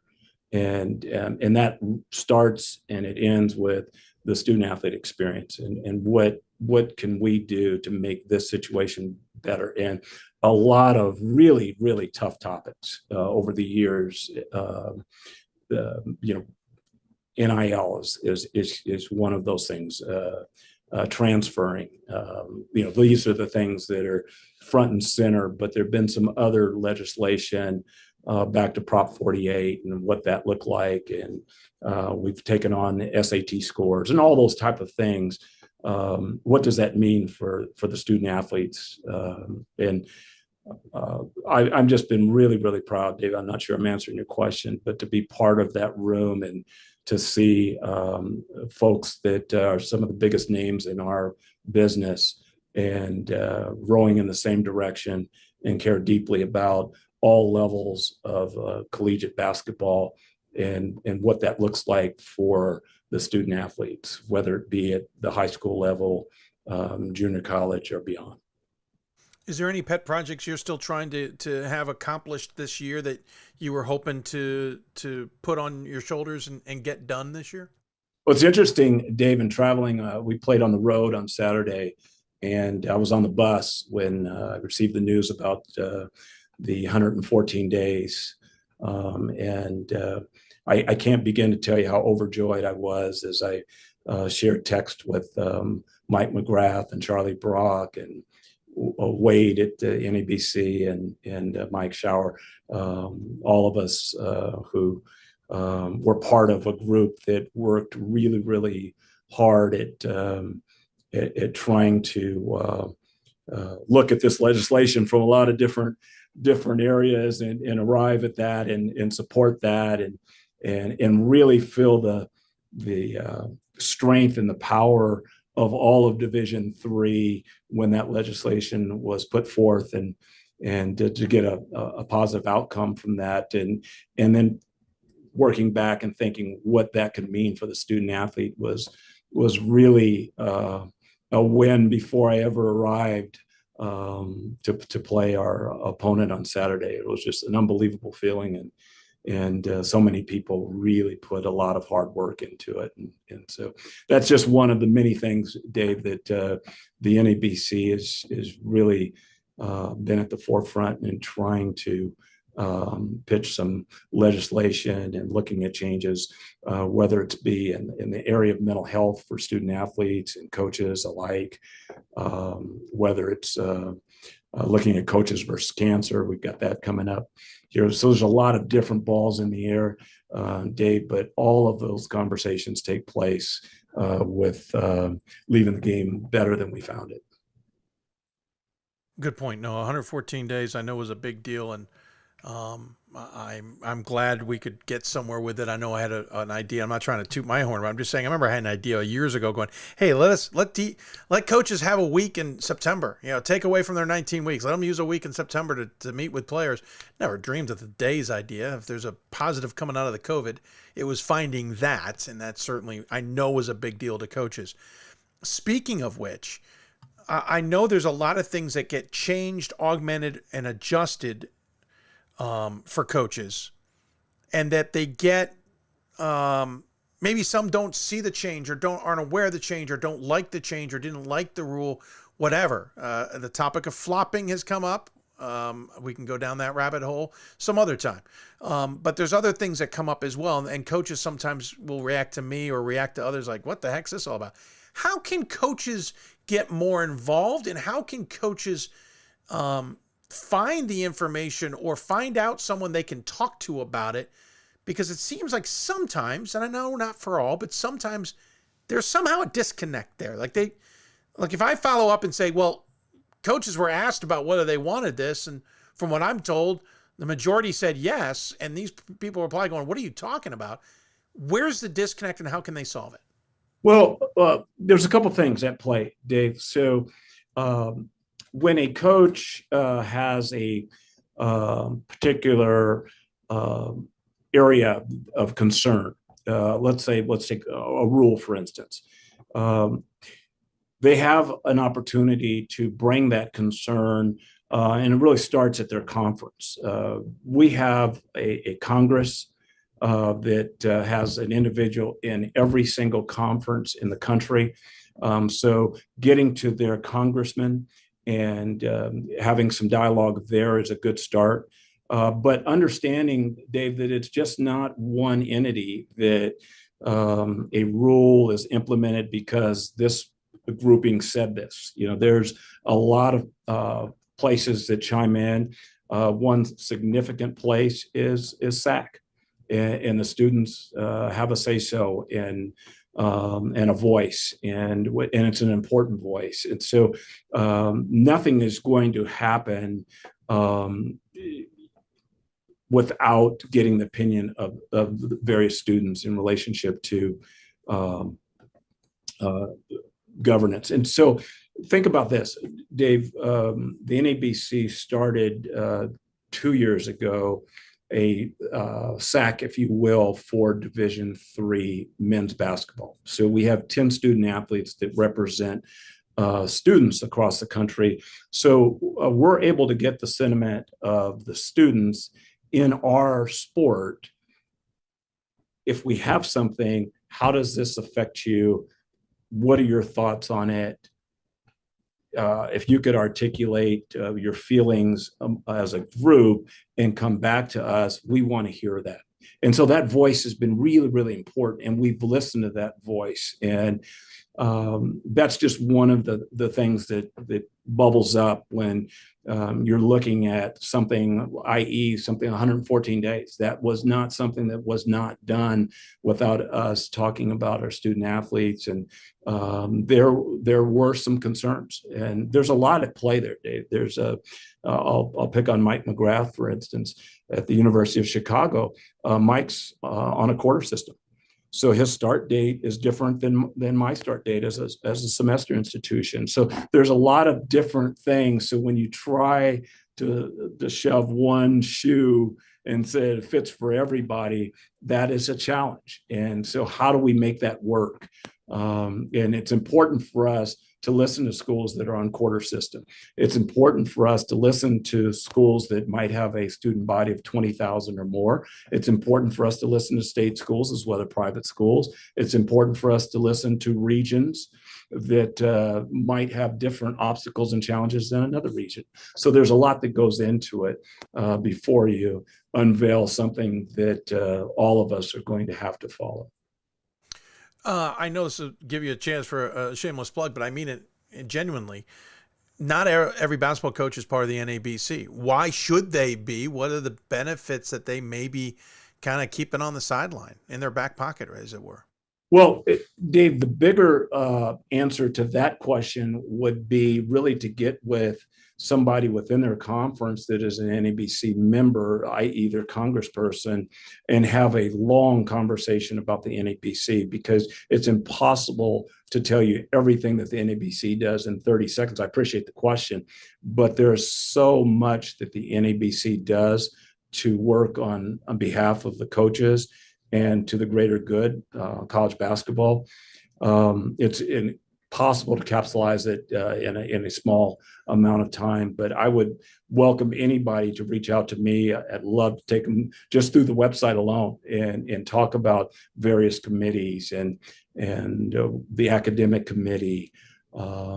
There's opportunities throughout the NABC to be involved. We talked earlier about Jody May and the Division III All-Star game and how All-Stars are selected, and that's a long conversation in itself, Dave. But there's a lot that the NABC does. There's one thing that coaches aren't aware of: benevolent fund, where coaches pour resources into a benevolent fund for coaches that suffer a hardship. And any coach at any level that's an NABC member can apply to get some funding that might get them through 2 to 3 months during a tough patch. So there's a lot of things that the NABC does. Unfortunately, the NABC, if I would say one thing that they're not very good at, is beating their own drum and saying, hey, this is what we're doing, and puffing their chest out. They don't do that. And so it's really critical for those that are members to educate those that aren't, and to expose them to a litany of things that the NABC does, whether it's programming for young coaches, mentorship programs for young and old coaches. There's so much that the NABC does for the betterment of all college coaches. And I would encourage anybody, please feel free to reach out to me. I certainly will send you on a semi-wild goose chase to go through that website in totality, because there's a lot of good work. And the NABC staff, led by Craig Robinson and Nate Promaday, Troy Hilton, Wade, they're fantastic. Mark, I can't say enough about Stephanie. I can't say enough about all of them, and the work that they do, not only at the convention, but all year round. For college coaches is outstanding. Yeah, I didn't think you'd have the absolute definition or the nailed down answer to that, because I know it's very individualistic.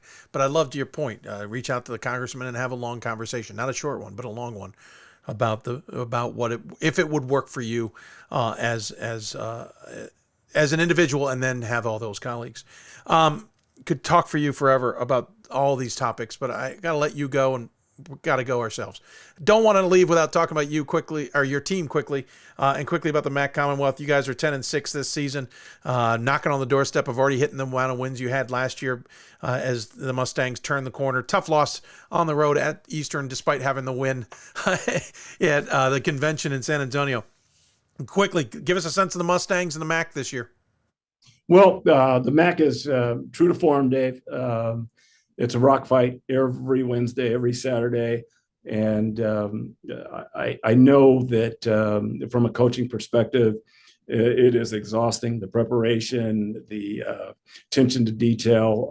A lot of these games here in the next 4 weeks, 5 weeks are going to come down to 1 and 2 possession, and terrific student athletes again, and you throw it all into a bowl, and it makes for an exciting conference. I've never been a part of a conference that every single team in the conference, it seems like every single year, is capable of winning the league. And I think if you started the conference all over again in March, you would get a different grouping in the standings. But we've got an opportunity ahead of us. The unfortunate thing is that all 8 schools have an opportunity in front of us.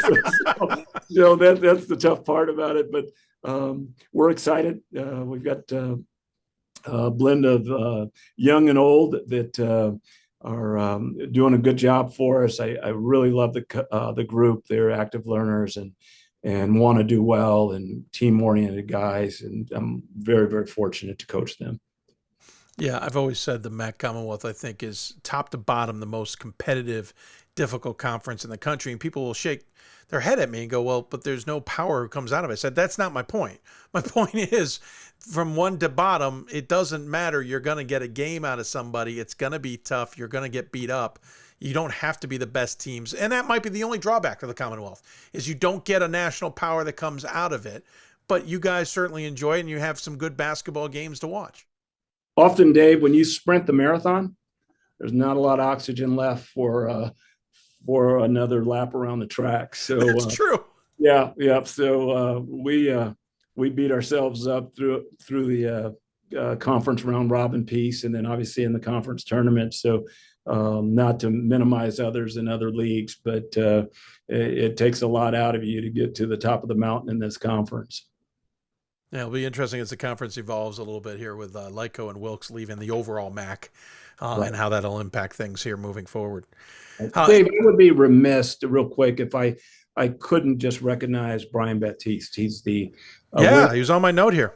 Winningest Division III coach, active Division III coach in the country, good friend, and boy, is college basketball been better because of him. You know, he's the very best among us, and for him to reach the 700 plateau is a tremendous honor, and he was able to do that Saturday.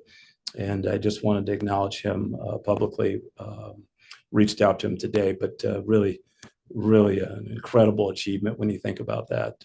How many coaches in the country have an opportunity to coach 700 games, let alone win 700? So, hats off to him and what he's been able to accomplish in an unbelievable Hall of Fame career. Yeah, I agree. I literally can now cross that off my list because it was next in my notes. Someday I want to get you on. There's going to be a topic in the next few weeks. I got to dive into it. We got to figure out how to do it. But I want to talk. You mentioned Hall of Fame. Why the Basketball Hall of Fame keeps kind of ignoring the great coaches of Division III. But that's a whole nother topic. Maybe we'll get you back on for that sometime down the road. Gary, thanks for the time. You gave me much more than I deserved, and certainly waited for me much more than I deserved as well. As always, we give the guests the final word. Any final thoughts you'd like to share with those who may be tuned in?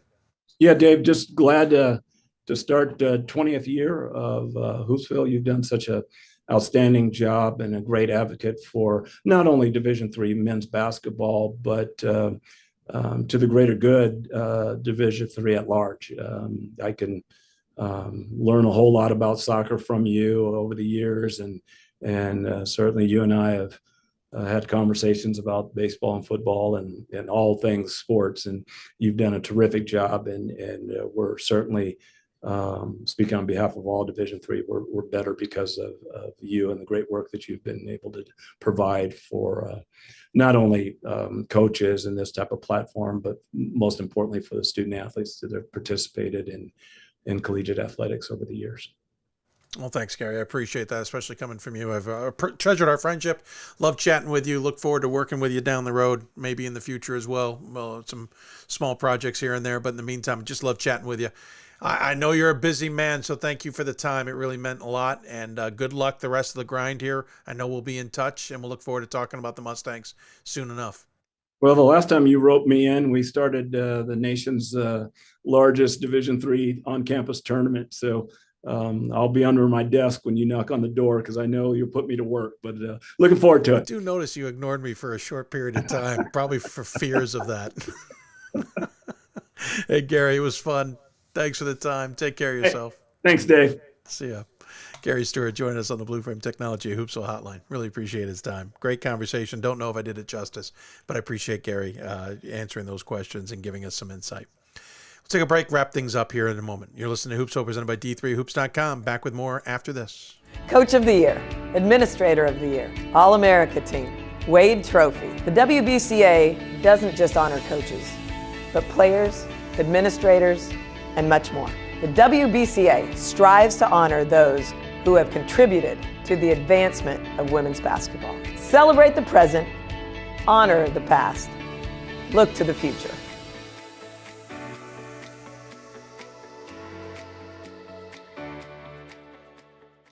For the love of the game, but for those of us who are Division III student athletes, it's more than that, a lot more.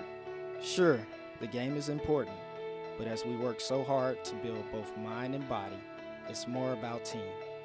That is why NCAA Division III teamed up with Special Olympics, and in giving the gift of sport to those for whom it seemed an impossible dream, we are working to make this a better world. Help us keep that dream alive. You can make a difference. It's on us. It's on all of us. And it's time to act now. It's on us to start the change. It's on us to be the change. It's on us. It's on Division III. It's on all of us to stop sexual assault.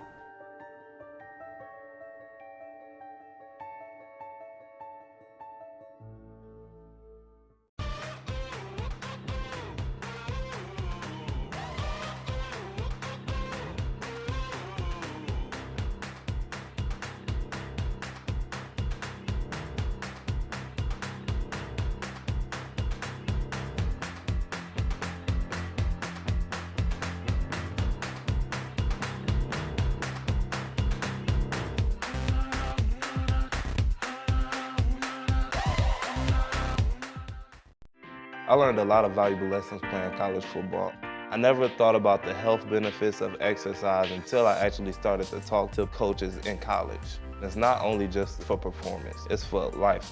My coaches instilled the importance of well-being, not only building up strength, mental health, getting enough sleep, eating properly is all what it is to be healthy. I decided that I want to go into personal trainer and share my knowledge that I obtained in college about physical and mental well-being. Welcome back to Hoopsville, everybody. Way late. I thought I was going to get this schedule, maybe go a little long, we'd be fine. Whew, we are not. Well, thank you all for who have tuned in for nearly the 3 hours we've been on the air. Not as scheduled. I thought maybe we'd go 2.5. But that conversation with Gary, I didn't want to cut off. It was too good. So I appreciate his insight and his conversation. I hope it answered some questions or gave some people some understanding. We certainly, that conversation about minorities in Division III or in general is certainly one that shouldn't end there. It's been an ongoing conversation on this show.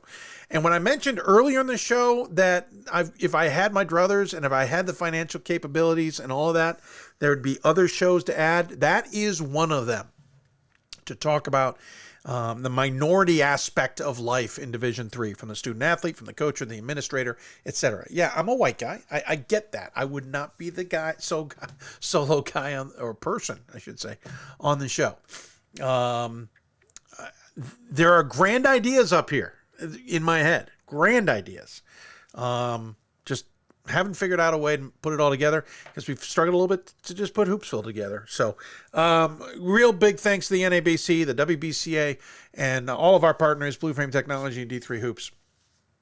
I will say it again. If you'd like to donate, contribute, sponsor, advertise, partner, invest, whatever in our work, please contact us. You can email me, the show, whatever. We'll get in touch and figure it all out. And I appreciate all of those who do help us. Travis had an interesting question for us on our YouTube simulcast. Says, are Hoopsville archives pre-2011 available anywhere? In my office, in my closet, they are. one of the projects I'd love to try and figure out is how to turn around some of the old shows and get them into our podcast system at the very least, because we only have audio pre-2011, because 2011, if memory serves, I'm trying to think about this here for a second. My son was born, let's see, my son was born in 2009. That's the first year we did this studio. So somewhere the video archives of this show, the problem is I think we were using Ustream, so we may have lost those. I think I was still recording them, so we'll have to dive into those. But pre that, when we weren't doing video, when we were only audio, I recorded a vast majority of those shows, and we do have them on disc. We just got to get them turned around, and I'm hoping we can do that sometime. It's a pet project, but there's a lot of pet projects with this show, and we'll try and figure it out. But great question, Travis. Quick news and notes. Gary said it, and we'll say it again. Brian Baptiste, Mass Dartmouth men's basketball coach, eclipsed the 700 win mark. He is the winningest coach actively in Division III in terms of wins. Side note, Josh Leffler at Johns Hopkins got his 100th win at Hopkins in just 125 games. I happened to broadcast that and then forgot to mention it at the end of the broadcast. That is faster than Bill Nelson did it at Hopkins. And Leffler is already the second winningest by percentage coach at Johns Hopkins. And by the way, he is the winningest coach by percentage actively in Division III. So a couple of tip of the hats to those two gentlemen. Don't usually mention a lot of 100 win marks. Granted, Leffler's is just at Hopkins. He's won a lot more because he coached at Stevenson for a few years. So I think he's knock on the door of 150 or more. I could be wrong. I don't have that number in front of me. And just because he's a friend of the show, Mike Blaine, tip of the hat to his 100th. No, we don't announce a lot of 100s or 200s, but I just figured I'd get those out of the way. Middlebury did beat Keene State. Jeez, Dave. 86-82. That game ending on a Sobel block. That Keene State had a shot to try and tie or win. And then Middlebury hit a couple free throws off the foul. Big win for Middlebury on the road. First loss for Keene. That leaves only one undefeated team in Division III. That is the number one ranked St. Joe's Blue Jays. And to be honest, it's their conference doesn't make me think they're going to be able to beat them. Not that that isn't possible. Anything's possible. But St. Joseph's could very easily be in the NCAA tournament as an undefeated team. And we'll see if yet another team, the last one to win, or to get the national championship undefeated, was Benedictine, if I'm remembering correctly. Of course, on the women's side, that is far more common. But on the men's side, it's extremely uncommon to see undefeated teams make a run to a national championship. NCAA news, the convention was held on Saturday. As we mentioned, Gary mentioned it there, 114 days did pass. They ended up going to vote. So I got it a little bit wrong. It turns out they chose on Saturday which one to vote for, not Friday at the business session. I apologize for any confusion that may have caused. But on Saturday, they chose which one they were going to tackle first, whether it was the more guidelined 114 days, which included 8 days pre-October 15th for hoops, or if they're going to go to the more guardrail version, which allowed you to basically use the 114 however you chose. They chose to put up the vote first, the guardrail one, the one with the guidelines, and that one overwhelmingly passed. So that is the new rule. All sports, I believe. I don't think there's any exceptions to that. Whatever your days were, for the most part, it's 114 days. You get to use them how you wish. There are some limitations as to pre and post. So those 8 days, for example, in men's basketball, you can use them before October 15th or after the conclusion of the season, however you choose to use them.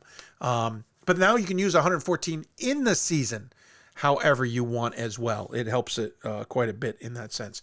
What else was there was also a vote to allow students to be on more governance committees and have a vote. That passed overwhelmingly. It includes, I believe, and I could be wrong on this because I forgot to check, I believe the SAC now gets a vote in a lot of things. Again, it used to be at the convention, they'd vote on things and SAC could get up and say something, but they didn't have a vote. Now they have a vote, I believe.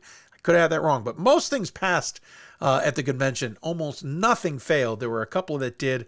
Having a few extra days in preseason in the fall sports, for example, was unceremoniously voted out. Another thing that passed was mental health waiver. We talk about a physical health waiver or a health waiver in general. They removed that and made it a mental health on its own. So now student athletes can have a waiver of a year, redshirt essentially, for mental health reasons. Awesome. Absolutely love that. And there were a bunch of other things, some changes to committees, the size of committees, who represents on committees. For example, all 40 some odd conferences now will have some representation between management and governance, management and president's councils. I apologize. Not everybody on each. So the committees, those councils don't change to 40 some odd strong, but 20 some odd, and each one will be representative. And if there isn't one available, there's some guidelines on how to handle that. So great stuff came out of the NCAA convention. Tradition is on the marathon, we talked to the president of, or the vice president of Division III. That is Louise McCleary. Hopefully we'll get her on the show, talk a little bit more about that and the state of Division III as well. Again, we're still following the Albion men's basketball and Concordia Chicago men's basketball situations, to different situations. I think on Thursday we might try and dive in on those two, plus some other things. So Thursday's show might be a little bit different, plus the top 25 panel on the women's side will join us. We're evolving as a show. I still love interviewing coaches and student athletes. We're going to try and keep them involved. But right now we just have enough topics that we're trying to figure out how to slide everything in and talk about what we need to talk about. So we'll cross that bridge. We'll also try and figure out what the hell happened at that Southwestern Shriner game in women's basketball. Try and get some more details for that on Thursday. Appreciate our guests who came on the show and took their time to be with us. Certainly meant a lot. Olivia Lett at Millikan, Meg Barber at NYU, Kent Durbach at La Crosse, and of course Gary Stewart at Stevenson. I want to thank their SIDs. I am going to forget names, and I hate when I do that because I'm not thinking, but Jeff Bernstein and his staff at NYU, most importantly, because they were tremendous over the last few weeks, in fact, to help us with that. So I really appreciate their assistance on those things. And I know I'm forgetting one of Jeff's staff members. I really, really apologize. Maxwell at Stevenson, thank you for your help on everything. Brian Marshall at Millikan, you were tremendous. Thank you very much for your time. And I know I'm missing one at Wisconsin La Crosse. David Johnson, of course, same name as me. David, thank you for your help as well. And thank you to all the sports information directors out there for their yeoman's work every day in Division III. By the way, thank you for those who go on to d3hoops.com and update scores, links, etc., especially for those who are not the same web client as D3 Hoops. It helps us, certainly, but it helps the entire Division III community as well. And with that, we're going to wrap this one up. We'll be back on the air Thursday, 7 o'clock Eastern time. We're still working on that. We'll tell you all about it. And then next Monday, we'll be back on the air again at 7 o'clock. We've got some big things coming. We're going to be talking to committee chairs very soon. We'd like to talk to some of the officials, the head of officials soon. There's some cool stories on the side we want to get to. Unfortunately, we also want to keep our eyes on Albion and Concordia Chicago and other scenarios that are happening. Women's basketball numbers being a little bit down. Those are things we're going to build towards, and we'll also tackle a lot of them on the marathon coming up on February 2nd. And there are bigger things ahead that we can't wait to announce. In the meantime, thank you again to the National Association of Basketball Coaches, Women's Basketball Coaches Association, Blue Frame Technology, D3Hoops.com, and all of you who have been so supportive of this program. Thanks to Bob Quillman, Ryan Scott, and Ryan Winnable for coming on the show today as well to be part of our Top 25 panel. And with that, we sign off. Hope you enjoy it. Make sure you watch Hoopsville, because if you want to talk Division III basketball, you've got to listen to Hoopsville. We continue to be on the air, and we hope you will continue to support us and, of course, Division III basketball. Until Thursday, have a great rest of the week and enjoy the great basketball wherever you may be able to take a game in.